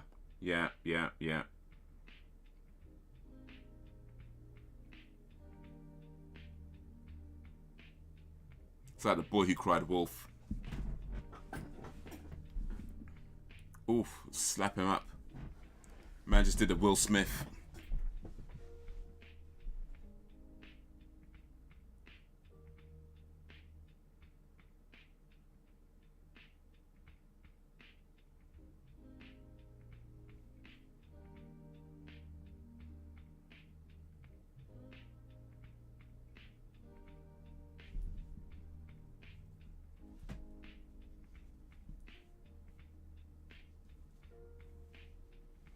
Those name of artists that you don't know. Hey, I'm sorry. That's so good.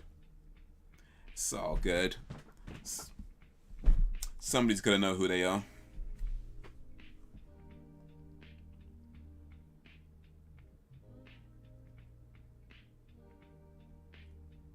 Oh, they're about to get some revenge.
Wouldn't even mind, but the reason I was called a racist was because I said Piers Morgan's issue with Meghan was less about race and more the fact that she blew him off.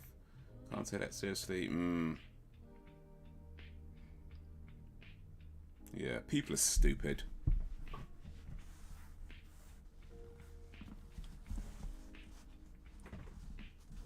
And yeah, that at least in my view of what happened was more about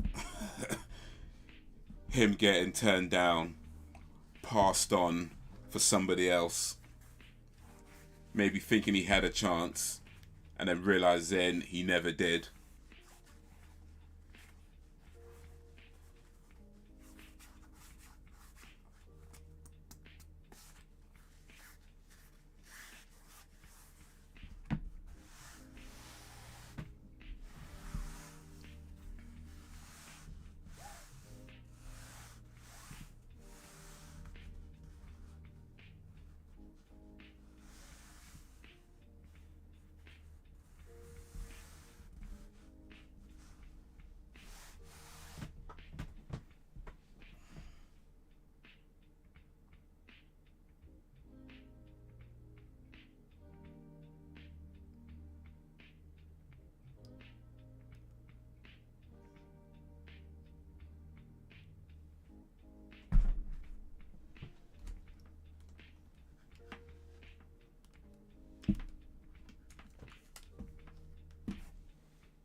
Yeah, people always ask, do you prefer black girls? Do you prefer white girls?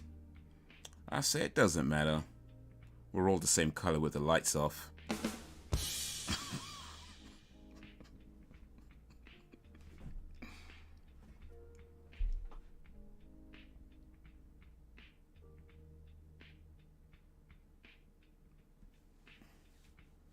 That's R. Lee Ermey. He passed away, I think, a few years ago now. But he was in Full Metal Jacket as the drill sergeant. And he has one of the best lines in that movie.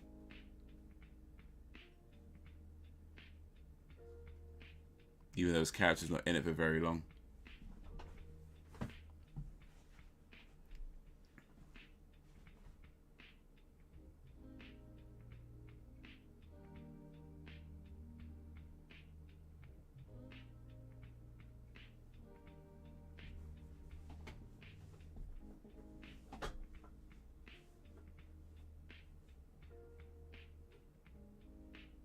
Yeah, you just check in for a pulse. No, well, I mean, a pulse is important, to be fair. Like, I mean, I don't know about you. But I think a pulse is pretty important. I'm just saying.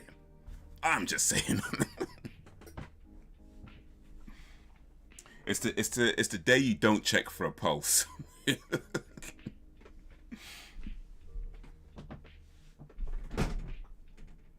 You realize something's very, very wrong.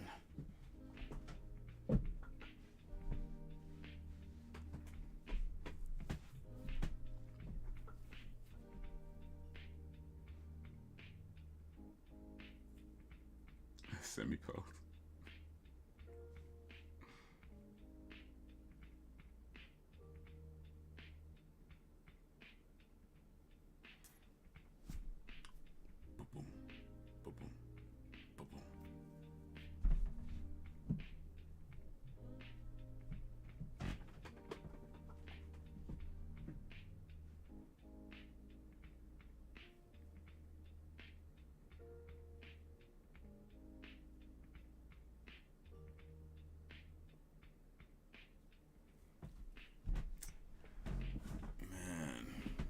Ish.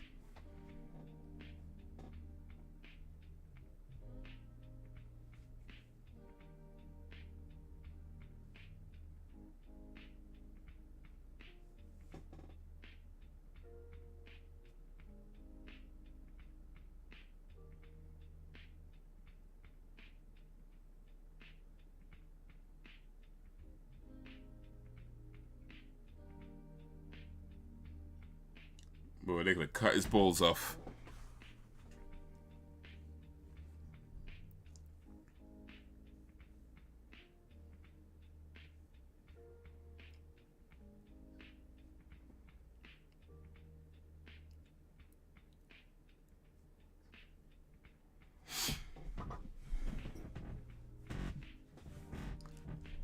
Do you think music really went downhill when we lost Lil Peep, X, Juice, and Pop Smoke? Not particularly.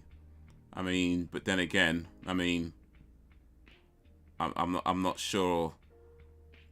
I mean, don't get me wrong, they were all talented musicians, but I'm not sure like they were at a level where you can say music went downhill when they passed away. You know, they all had some great songs. Well, X and Juice did at least. I don't know about Lil Peep and Pop Smoke. I never really listened to those guys that much. But I don't think they were at a level where you could say music went downhill. You know.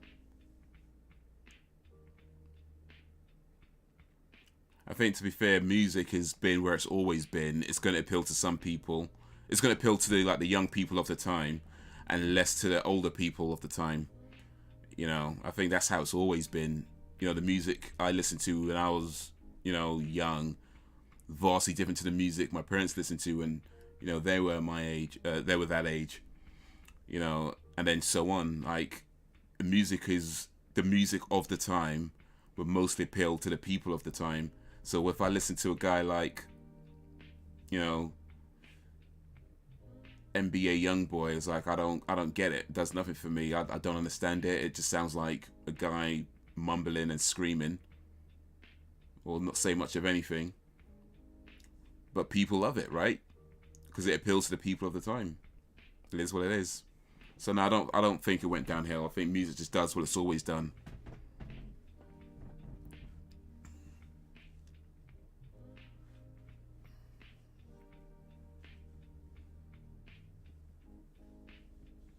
Oh, they all got set up. You dummies. This is just sad. Hate just feeds hate, and it's not worth it. Indeed. Indeed.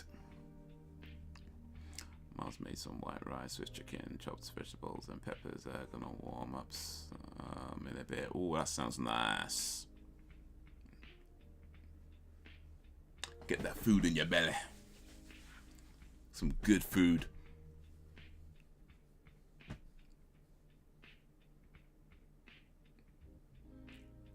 Even in the movie Queen of the Damned, Akasha, Vampire Queen, had a pulse. I don't remember much from that movie. I remember it was terrible, though. I remember it was also Aaliyah's last movie. And it's a shame that her last movie was that movie. I mean, to be fair, her other movie she did, Romeo Must Die, wasn't exactly a good movie either, but hey. That was like her first starring role. Well, first and only starring role, actually. And then it was such a bad movie. It was like, oh man.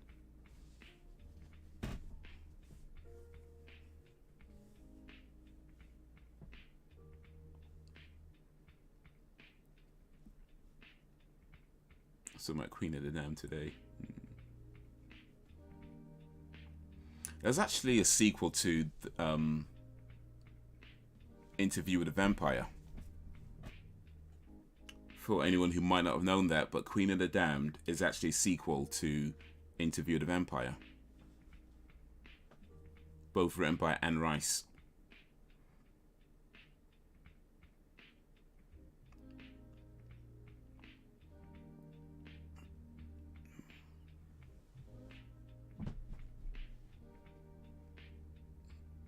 Downhill, I mean, do you think music changed at all in a different way?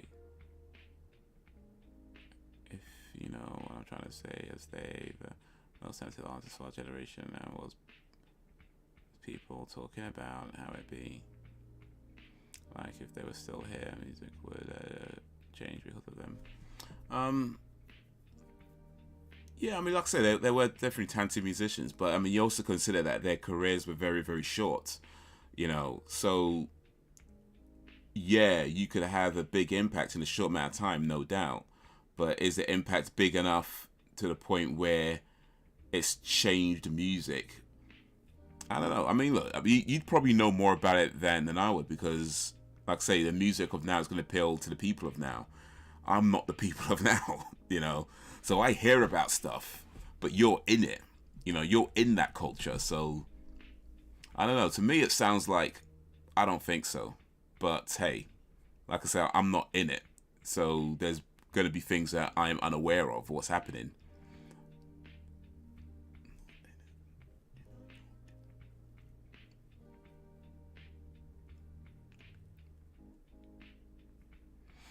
I love it. And yeah, she didn't finish the film either, I was told years ago. Didn't she finish? I thought she did finish it. Or I don't know. Because unless I heard it, I'm pretty sure she did finish the movie. But I know she died before it was actually released.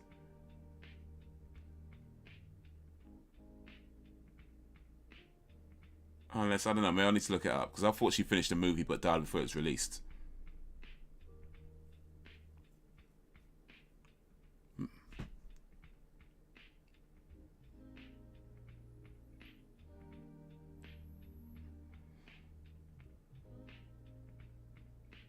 I like the soundtrack to Queen and the Damned. That's about it. The book was way better. I didn't read the book, but I can definitely believe that because that movie was terrible.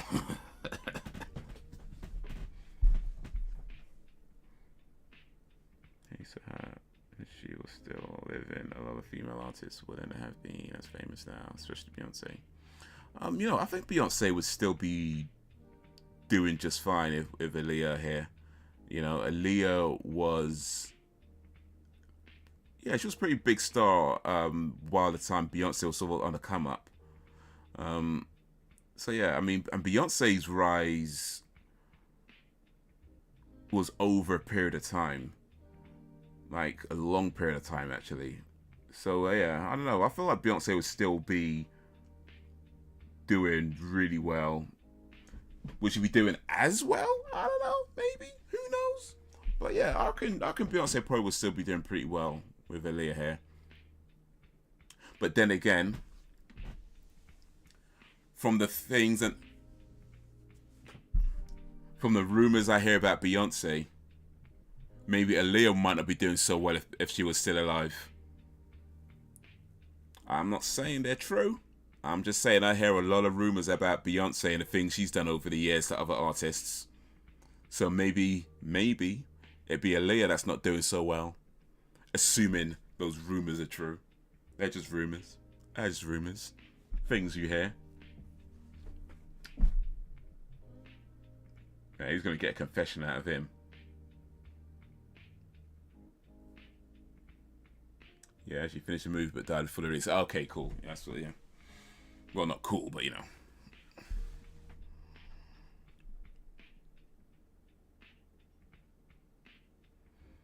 I could be wrong. I was told wrong. She was also originally casted for the role of Honey in 2003 with Jessica Alba. Did a good job. Honey. She died in 2001.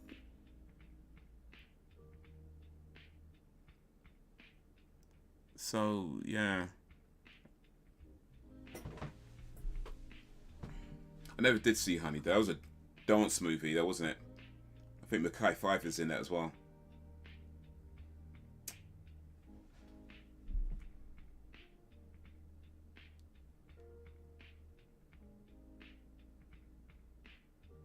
Because the track of X is named Sad, almost has 1.2 billion views, and it was released in 2018. It got a billion in 2021. Yeah, I mean, I don't doubt that. I mean, yeah. But then,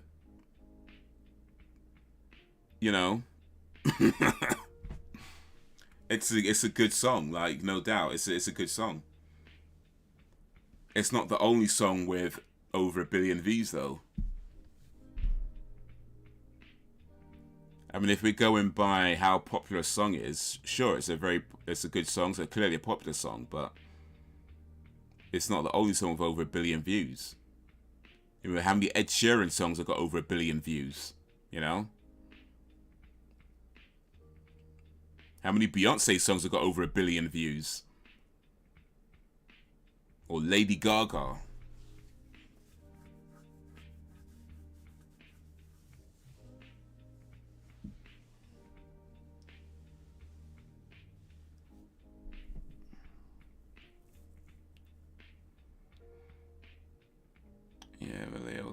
famous before Destiny's Child. Around the late 90s, she had more popularity than Destiny's Child at the time, just a solo artist, yeah. Yeah, I mean, Aaliyah's career started as a solo artist, I think, around about 94? Around about then, 93, 94? Destiny's Child, they started coming into prominence maybe around about 96, 97. So, you know, a few years later.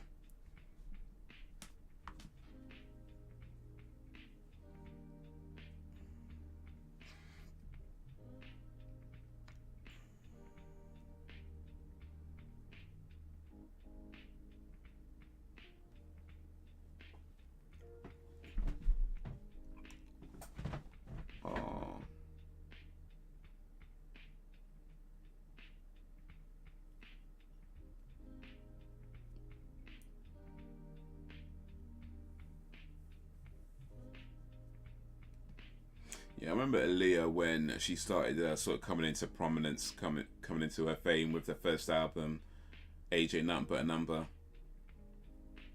And it had, there was actually, even back then, there were rumors about R. Kelly. Even back then, there were some rumors about R. Kelly.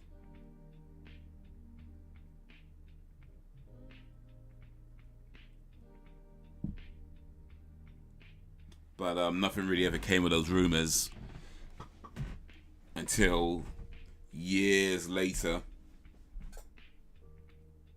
People started to realize they weren't just rumors.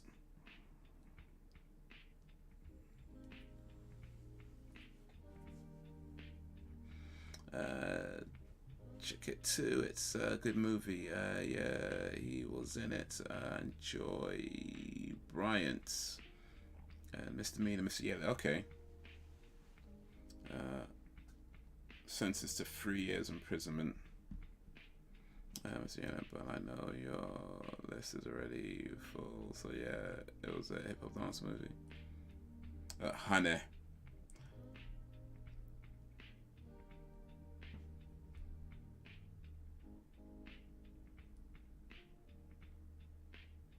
Yeah, I mean, I don't know, I might check it one day. I won't add it to the list though. Well, not this list anyway. I think this list, like I say, this list is already quite long. But I'm going to write it down as maybe movies to kind of check out, try and do it outside of this. We'll see, we'll see. Maybe it gets added to the main list. Maybe not.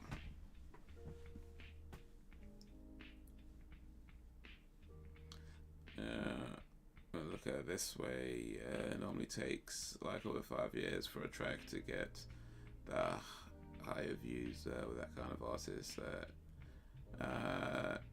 X only took 2018 to 2021. So what's that? What, 3 years? Okay. I mean, sure, but then consider that X died. And the sad truth is, when an artist dies, there's always an interest, a massive spike in interest in that artist's music. You know? Like, you look at any artist that passes away, there's always a massive spike in interest in their music. So, yeah. I mean, look, I'm not trying to diminish defeat. I'm just saying that going by view count doesn't really mean much, you know. I think there's got to be a better way of gauging the metric. If you're looking at how impactful an artist was, because yeah, he was a popular artist, no doubt. And like I said, they all had some great songs. But was it at a point where the music culture of the time actually shifts?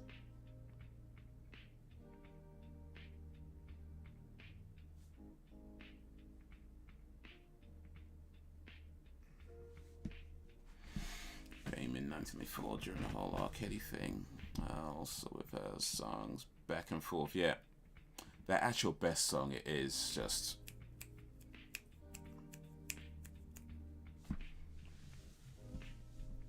That song is, yeah. Oof.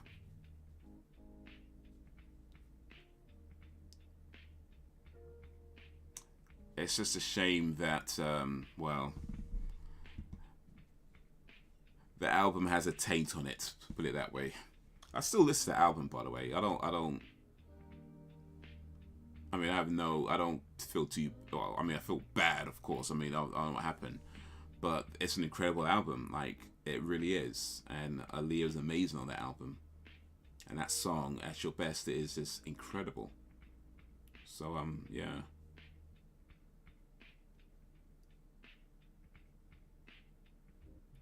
These prison sentences are shockingly low. Yeah.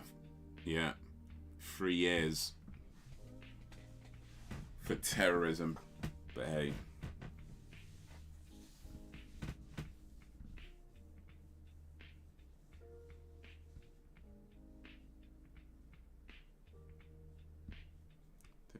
DMX, Jelly, and Lil Kim. I think it was Busta Rhymes too.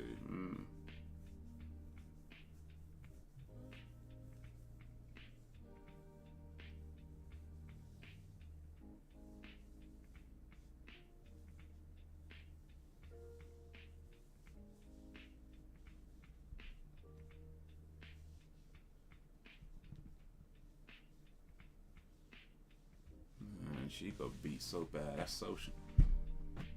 Ugh.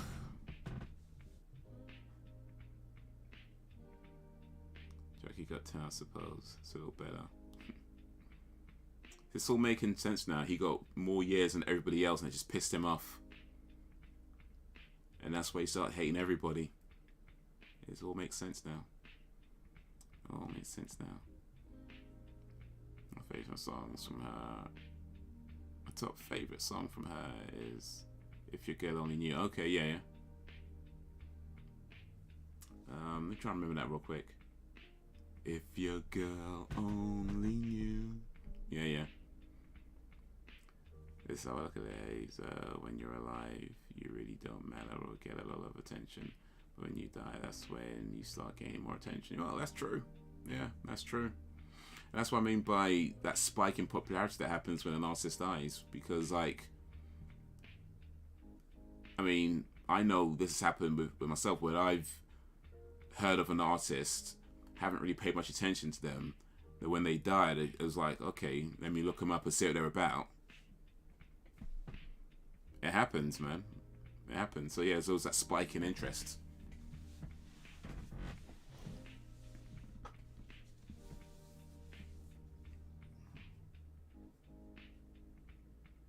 Well, we have an LA shirt too. Nice.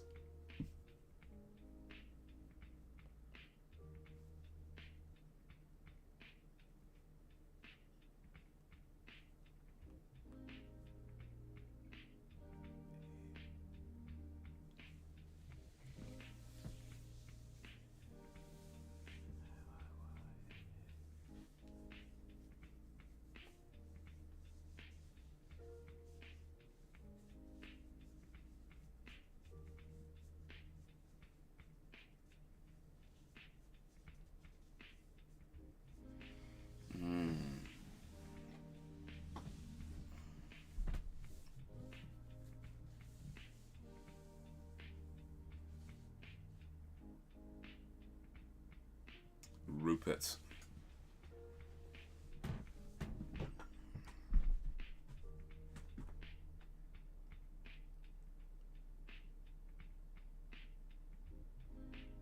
Work here is done.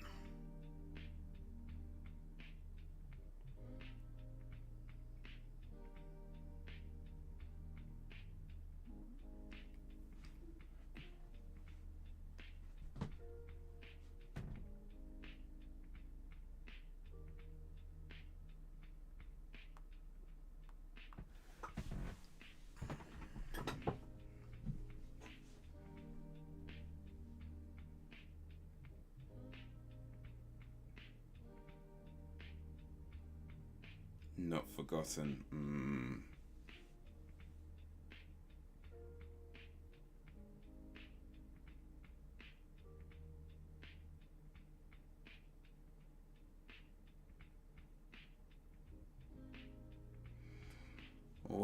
that was Mississippi Burning.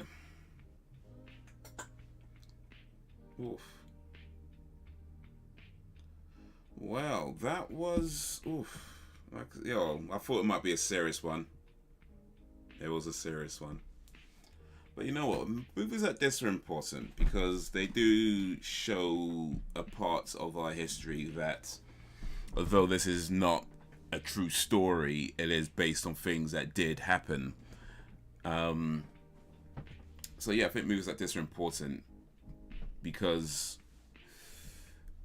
well, I mean, they show us what happened and how horrible it was and how unfair things were. Like you say, like the people just only getting like a few years for their crimes, and they did some horrible things. And the fact that, you know,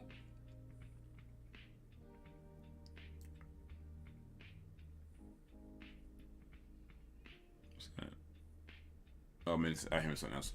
And the fact that you know, you have people who aren't even looked upon as being human, and they're just being so dehumanized and so badly treated by society and the community around. It's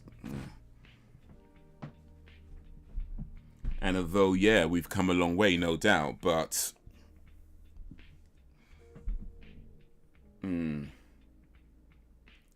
we ain't there yet. We ain't there yet.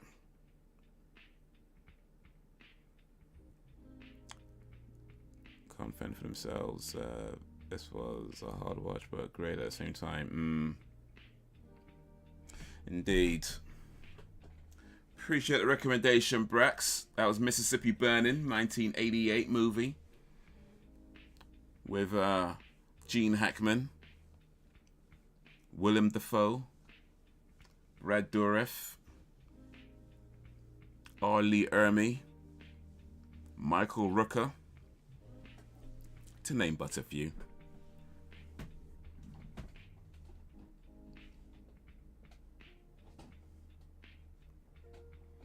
I have an interesting question for you. When the doc does come out on Hulu on June 10th, how will you get to watch it in the UK as you don't have Hulu?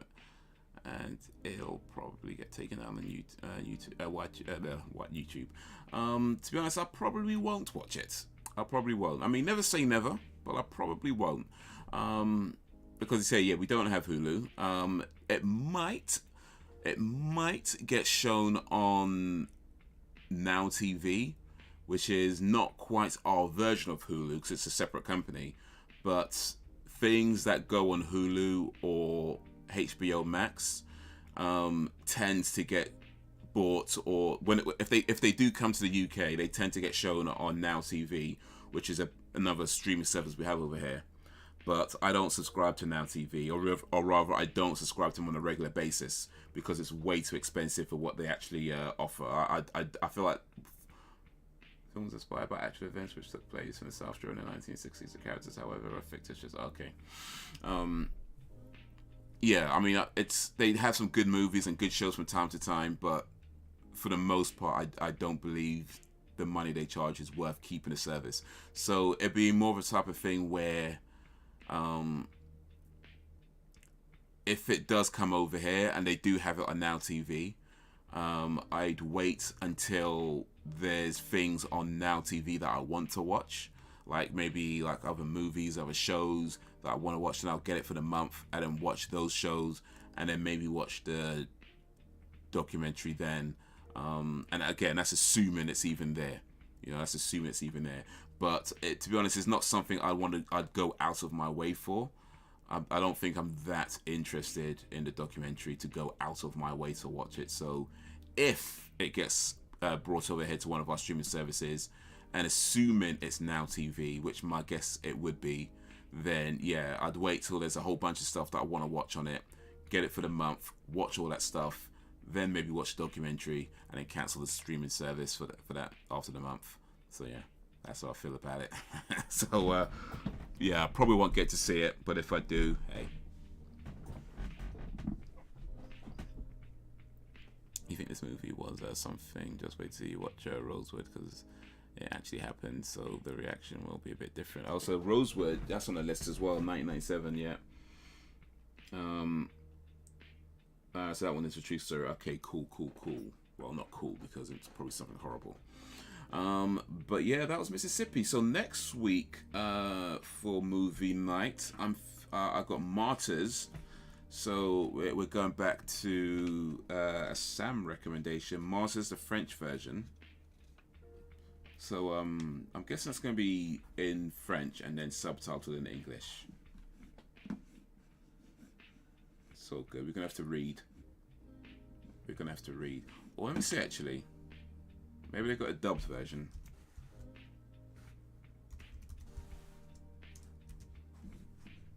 I spelled Martyrs wrong. M-A-R-T. Oh, flipping out.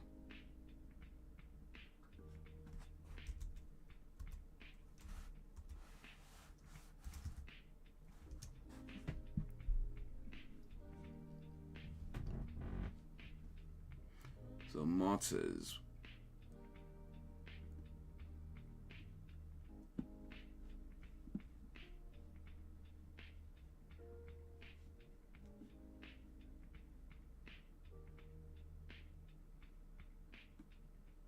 Also, if it's the French one. Wait. It says. I mean, it looks like it's got French actors in it. But then it says audio language English. That can't be right.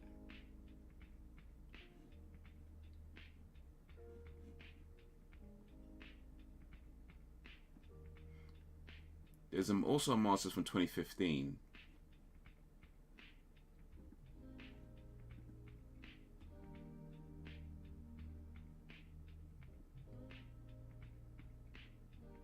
That's the remake, the 2015. Yeah, that's the remake one. Yeah, the 2008 one. Okay, yeah, that's the original one. That's the. Okay, cool. Interesting. It says the language is English though. That can't be right. I mean, it's not. It can't be right. It just doesn't seem like that's probably right. But anyway, it doesn't matter. That'd be 2 dark films in a row. Oh, really? Okay, maybe we should not do that one next then. But then again, I'm not sure. I'm not sure I have any light-hearted movies on the list, actually. Let me see here. Well, certainly not enough light-hearted movies to break them up. I don't think I've got enough light-hearted movies to break them up properly. But, Killer Weekend? That might be a bit more lighter, isn't it? I'm guessing All Hallows Eve isn't a lighter movie.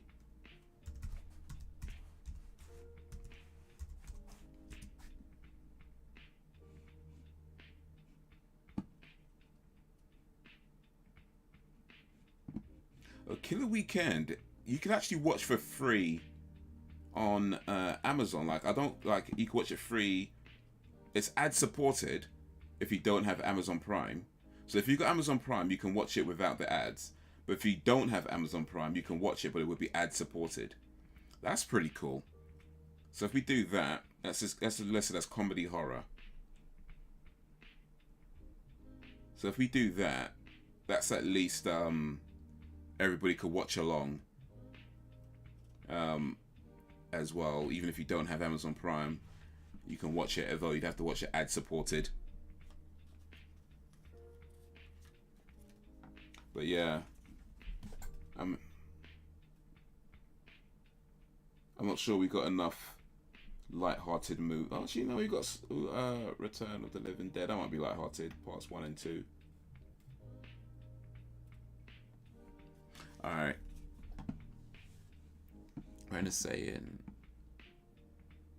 for God's sake, this man cannot remain in power. The statement was ironic. Oh, this is 2008. It's brilliant. Well, I think so, but it's one dark movie.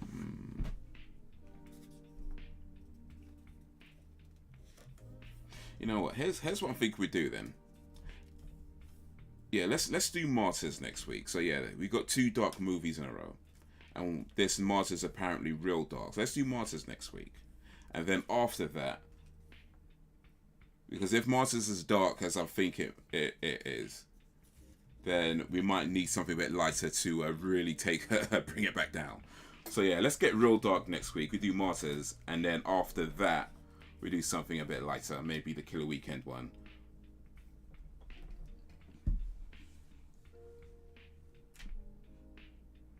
Return of the Living Dead was 1 and 2 are horror comedies, so those are like okay, so we do have some light-hearted stuff in there as well. Cool. So we can break it up a little bit. Break them up a little bit. So yeah, Martyrs next week. Then we'll come back down. In case you're wondering what the doc is called, it's Look At Me.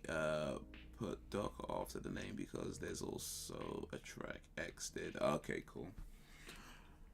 Look, Ma. Look at me, Ma.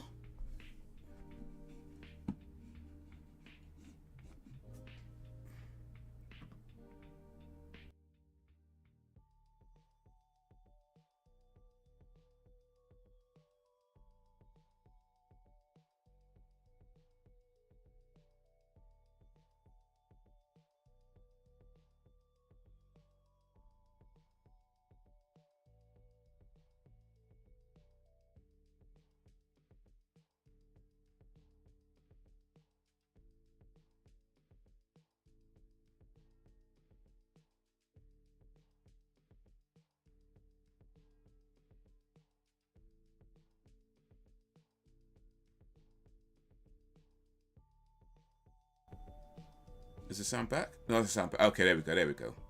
I hit the mute button by mistake. My bad. I hit the mute button by mistake. So as I was saying, yeah, it's a move because I feel like it shows stuff that we've all kind of heard of before and maybe seen in other films, but I think partly because it was a film made in '88 and set in the '60s. It has like an older feel to it, almost like it's literally as close to the time that it was set, right? I don't know, but something about that I think makes it feel more real to me. You know what I mean? Like something about the fact that it's an older film set at a time that's 20 years before the film was made. I don't know, something about it just feels a bit more real to me. Even though, of course, you know they're actors, you know they're playing a part, you know that's a scripted thing. But, again, it is based on things that actually happened. These things happened. But I don't know.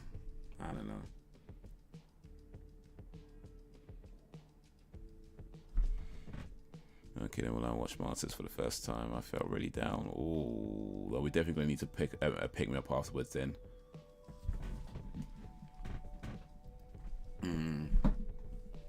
Let's have a look at the poll real quick. I won't end it just yet though. But let's have a look at the poll real quick. 80%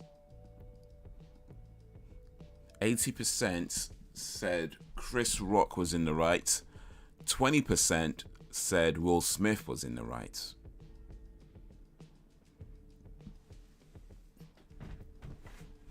Interesting.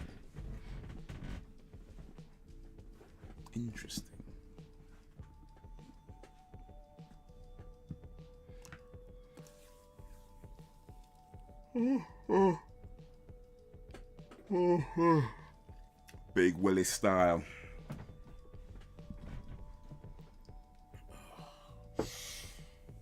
Oh man.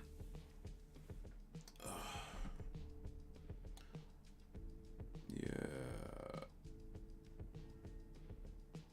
Clocks went forward. I think that might have messed me up for the day. Hopefully it doesn't mess me up for tomorrow. But I think the clock's going forward might have messed up my sleep a little bit for the day. Because it's like, I didn't feel, well, no, I guess I did feel a little bit tired. But I didn't feel as tired as I normally did. Now it's like,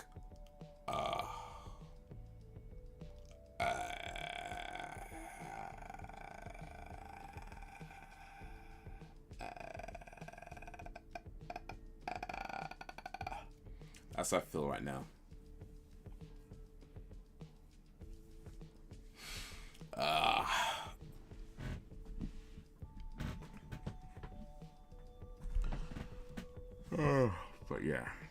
But yeah, no, I appreciate that recommendation, Brex. I appreciate that. You know, we have fun here, but you gotta get serious once in a while, man. You gotta get serious.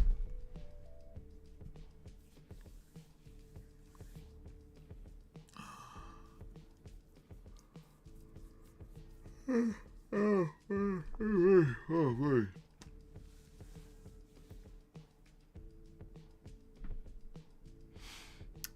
Al. Is Al still in the house?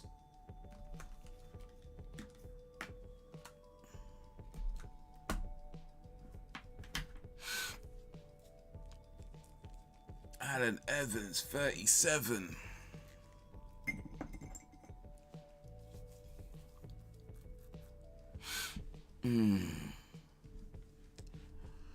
All right, so where's my thing on?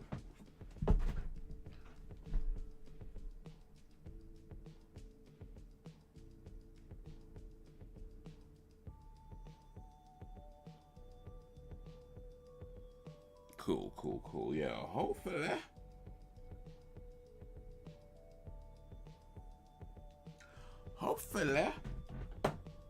I'm going to be recording an episode for my podcast tomorrow. But what's special about this one is that hopefully I'm going to have a few guests. Still here. Awesome. Man like Alan Evans. Hopefully I'm going to have a few guests and we're going to be talking about some things. And as you might be guessing or not. But yeah, we're going to be talking about the Smith Smith Rock situation. Try and talk about it from as many different angles as possible, and then put that podcast out. But yeah, that's for the Uncivilized Arts podcast. So if you're not already, make sure you sub to that channel, because it's not just going to be my opinion, it's going to be their opinion, and we're going to have a conversation about things. And hopefully it's the first of many guests I'm going to be having on the podcast as well. So yeah, look out for that.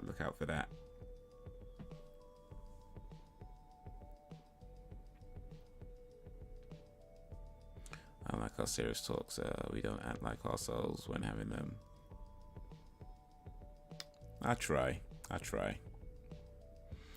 to put my arsehole behavior to the side. But yeah, I know for myself that there's been times where, you're in a situation and you've kind of let your ego get the best of you, right? Maybe you were having a discussion with somebody and they said something, and rather than just saying, I don't know, or I'm not sure about something, or whatever it may be, you just kind of get in your feelings and start acting like an idiot. I know I've been there. And so I totally understand certain things when it comes to ego and anger, and sometimes we don't always behave in the best way possible because of how we feel about a situation. But I do also feel like, because I understand it, well, maybe not because, but certainly at least partly because I understand that, I also recognize that that's not the place you want to be, right? That's not the place you want to be. And when you recognize that you are acting or behaving in a way that is counterproductive to a constructive conversation, then you have to also, then the next step is then to do something about it. And to be like, okay, that's not where I want to be. Let's not do that. So I feel like for me, anytime I feel myself kind of,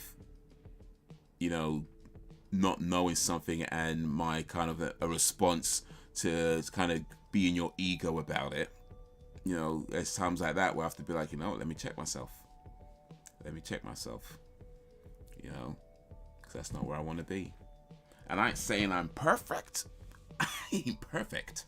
Oh, I am not perfect, or I am not perfect, daddy.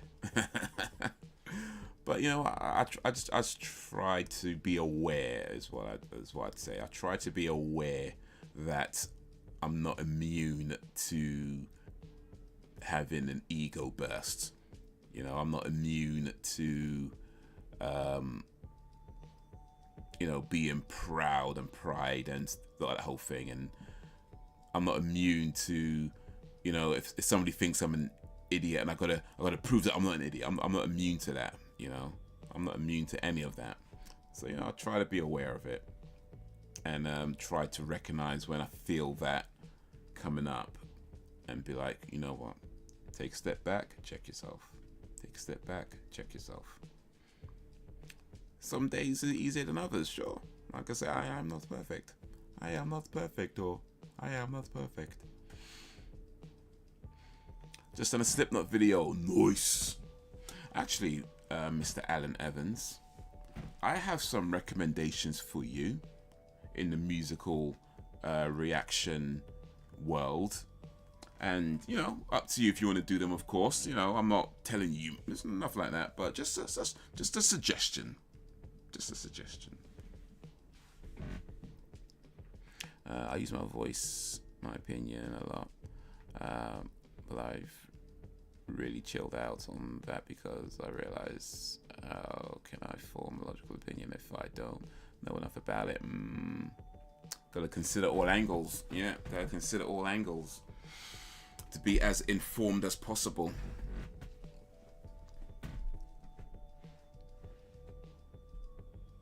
Always open to recommendations. Nice. All right, so there is an artist by the name of EVGA, and I'm gonna write that down so you know how it's spelled. EVGA.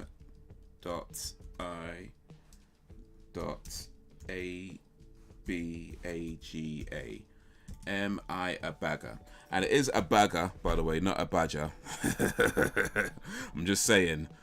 A few of his fans were like trying to correct me on that. He got a bit annoying after a while. I was like, yeah, I get it, dude. I get it. But yes, EVGA. He's a rapper. He is from Nigeria. He raps in English, so by the way, so yeah, you'd understand it. Don't worry about that.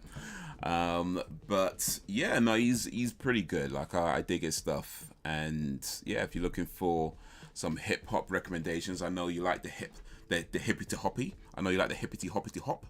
So yeah, that might be an artist to check out and do a reaction or two to. EVGA.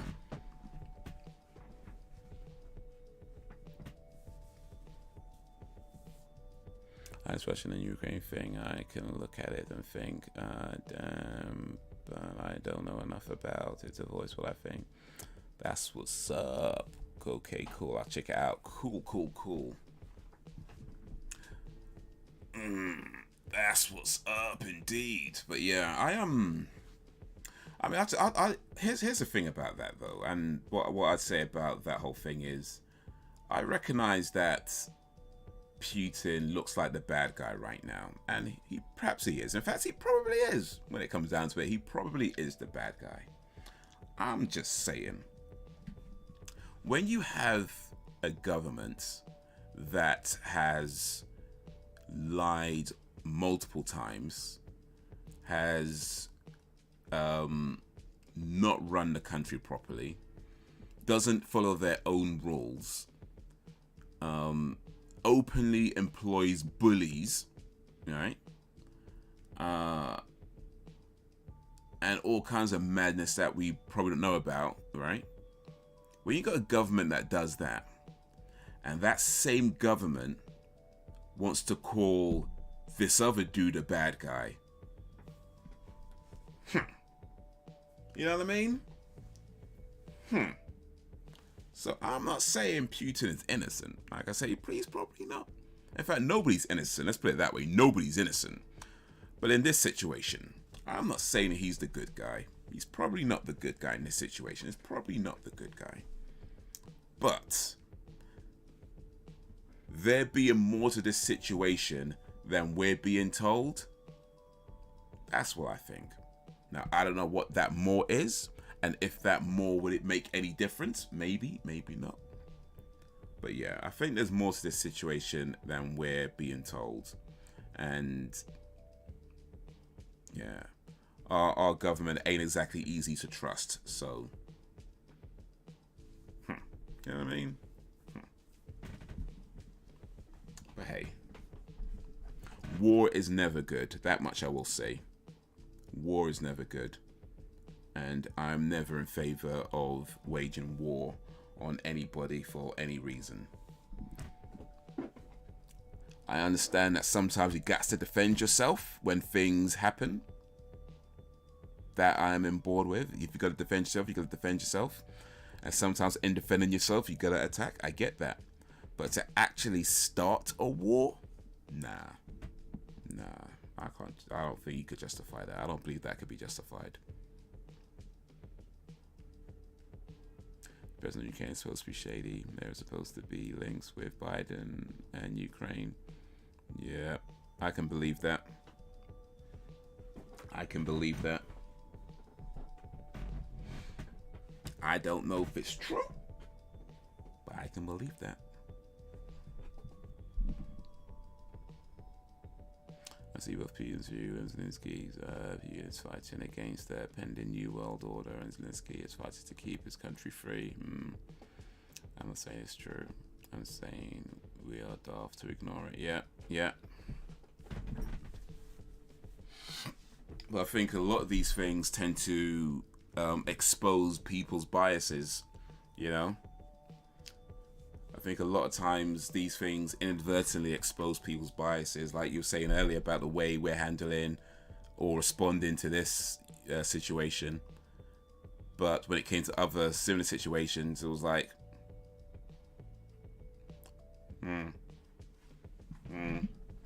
So yeah.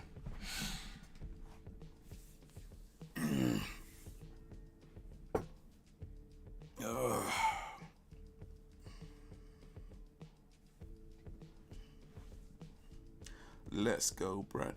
Okay, so I know that Let's Go Brandon is a metaphor for FU Biden. Is it metaphor? Is that the right word to use? Metaphor?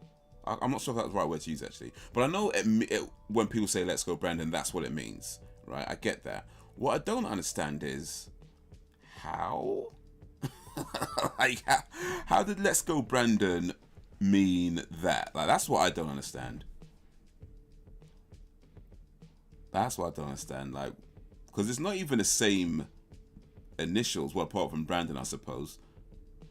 But yeah, how did Let's Go Brandon mean F Joe Biden? Like, that's what I don't understand. I'm confused with that one. I'm not connecting the dots with that one. I'm clearly missing the lines with that one. Well, the New World Order shit is no joke. As Putin is doing what he's supposed to in that regard. Yeah, everybody's a hero of their own story. That's the truth of the matter, isn't it? You know, everybody's a hero of their own story. Like, he's doing what he feels is right and what's best. But what he feels and what's right and what's best happens to involve bombing another country. So it's like,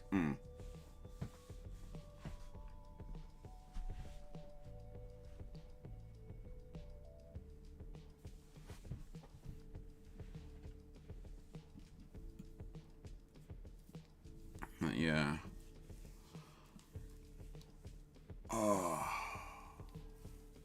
One day the truth will out. Yeah, it is, and it started off at an interview at a baseball game with a chant, then turned into a cover word. Not sure. Tom Mac did a song called New World Order. YouTube put a fact check on it. Our presidents have said New World Order. It's YouTube be bugging. It's kind of interesting though. Just like how information is being controlled and manipulated. And I ain't even trying to be like a conspiracy theorist or nothing, because I generally don't really get into that whole stuff anyway. But yeah, I mean, it is very noticeable how more and more lately, like, social media companies like are doing these sort of fact checks and stuff like that. Like, here's the thing. I just, it makes sense on one hand for them to link to certain sources and say, okay, if you're going to talk about such and such, here's a source for more information. Okay, on one hand, that makes perfect sense, right? Why wouldn't they do that? Especially when there are a lot of lies going around. Let's be clear. Let's be real. There are a lot of lies, a lot of mistruths, a lot of misunderstandings going around. So it kind of makes sense that they would do something like that. Here's the problem, though. Who decides which sources are accurate? You know what I mean? Like, who decides that? And especially when there are so many different opinions going around and so many different facts, so to speak, who decides which source is a correct source?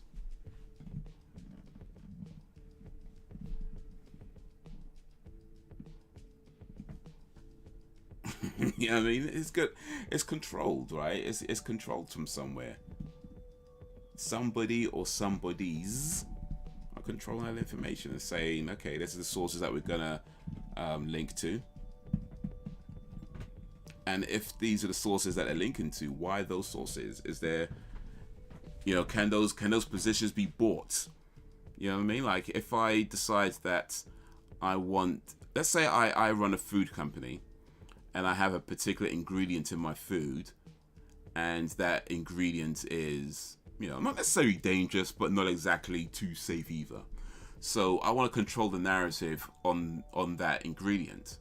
Can I mean, surely not legally, I know, but could I then buy a spot for when people want to link to these sources? They'll see the sources that I think that would promote, you know, this ingredient and say, oh, it's fine, it's good for you, it's this and that and the other. Could that be done? You know, what's stopping that kind of corruption from happening? What systems are in place? Because these, like YouTube, Facebook, they're capitalist companies, right? They are businesses. They want to make money, and that's fine. I have no problem with them wanting to make money. That's their right. They make a lot of money doing it. They're good at making money. But it then becomes a question, like, if you're going to link to sources, who gets to decide which sources are linked to? And what's to stop those sources from being corrupted? What's to stop from somebody kicking a few coins over under the table to say, this are the sources that I want you to link to? You know, what safeguards are in place for that?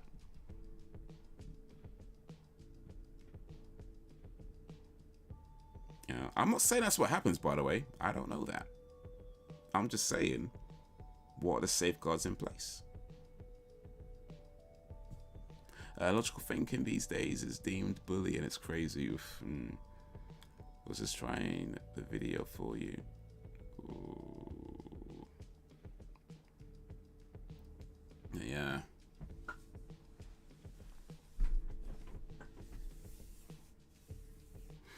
But yeah, sometimes the people we call conspiracy theorists today, next year we'd be calling them thought leaders.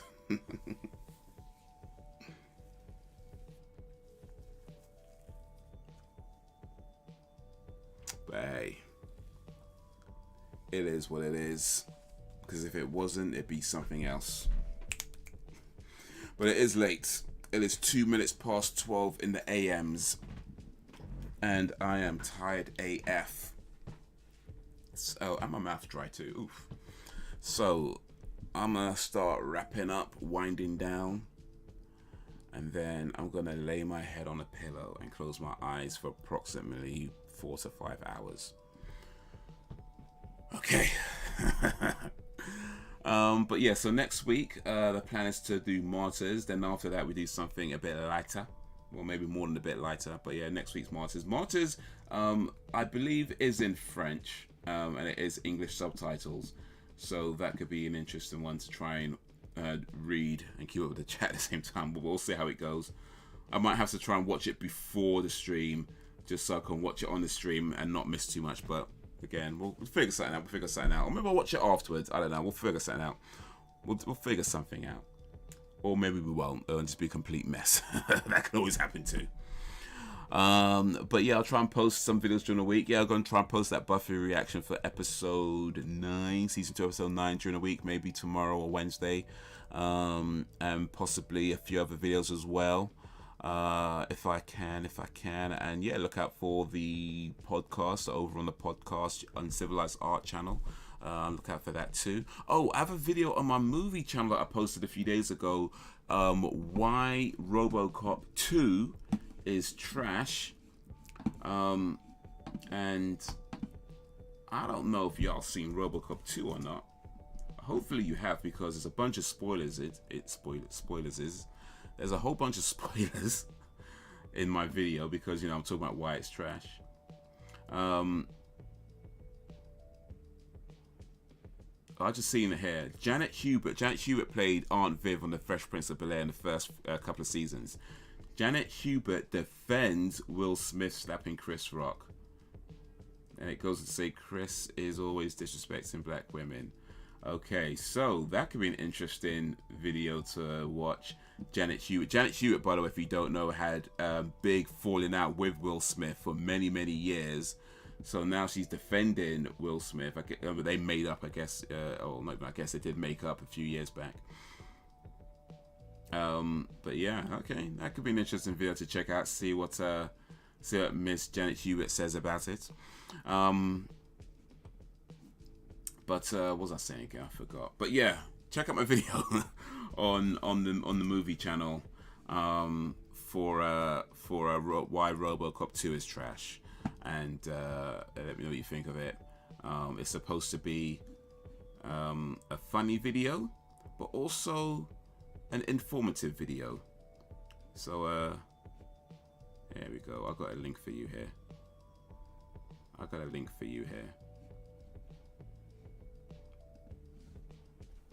There we go.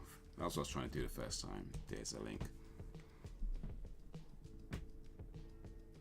What are you going to do after 4 to 5? Wake up. Hopefully. I mean, it's not guaranteed, but that's kind of the plan, to wake up. That was good to see. I appreciate you coming through, man. Jordan Peterson gets called all sorts. I just think he is very intelligent. Peterson is like the Kevin Samuels of white people. I haven't seen much of Kevin Samuels, to be honest, and perhaps because of that, I probably shouldn't say much. But what I have seen of him, I would say I'm not overly impressed. I'm just generally not inspired to watch more of his content, because from what I see of him, it just seems very off to me. But I don't know. Like I say, I haven't watched a lot of his stuff, so maybe I just happen to see the bad stuff and not all the intelligent stuff. But Peterson, yeah, I think he's very well versed in what he does, and someone who handles high pressure situations very well, at least what I see anyway.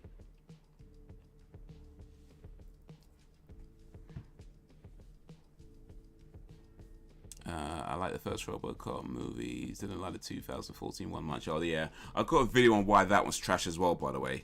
So I just posted why RoboCop 2 is trash, but I already had a video about why that RoboCop 2014 is trash. So yeah, check that out too. Check that out too. In fact, I've got one on why RoboCop 3 is trash as well. So check out all my videos, all my RoboCop videos and all my other videos. Check them all out. I need the views. Since I don't personally know him, I can't say I like him, but I do like some of his content though.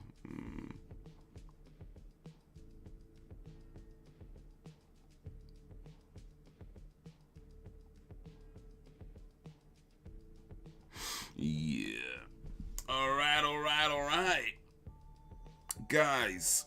Oh, wait. Let's end this poll real quick, actually. But, I mean, the results are pretty much the same anyway as before. So, yeah, 80% were on the side of Chris Rock. 20% were on the side of Will Smith. I would say that I fall within the majority on this one. I like Will Smith. I like his movies. Well, the ones that I've seen. I like his music. I always felt he was a very underrated artist. In my opinion, one of the best lyricists of the last 20, 30 years, but never really got that kind of recognition as a rapper. I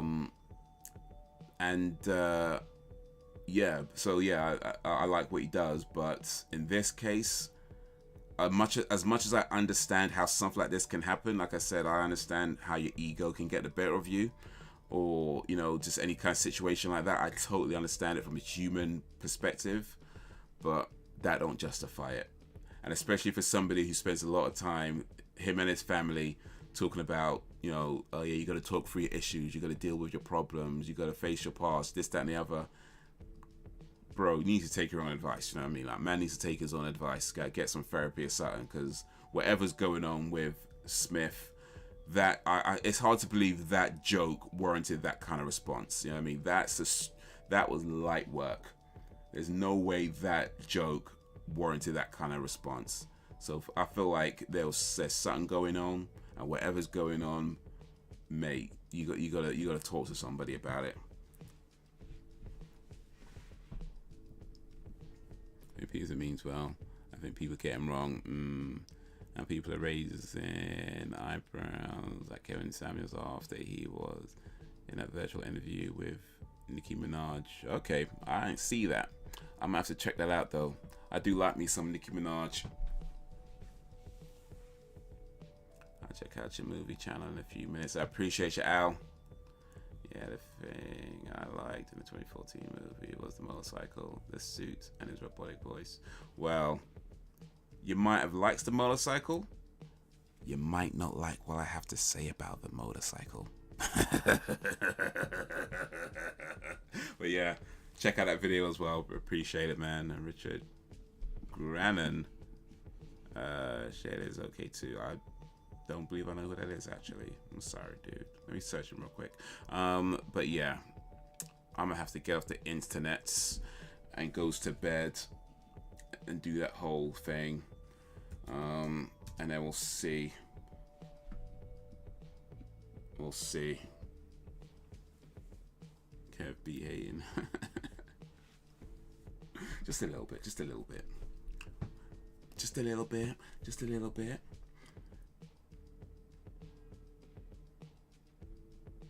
Alright, guys, you have been awesome as always. I appreciate you and all that you do, whether you stayed for a little bit or stayed for a lot of bits. The village is strong because you make it strong, and we're only going to get stronger. So until whenever, if ever,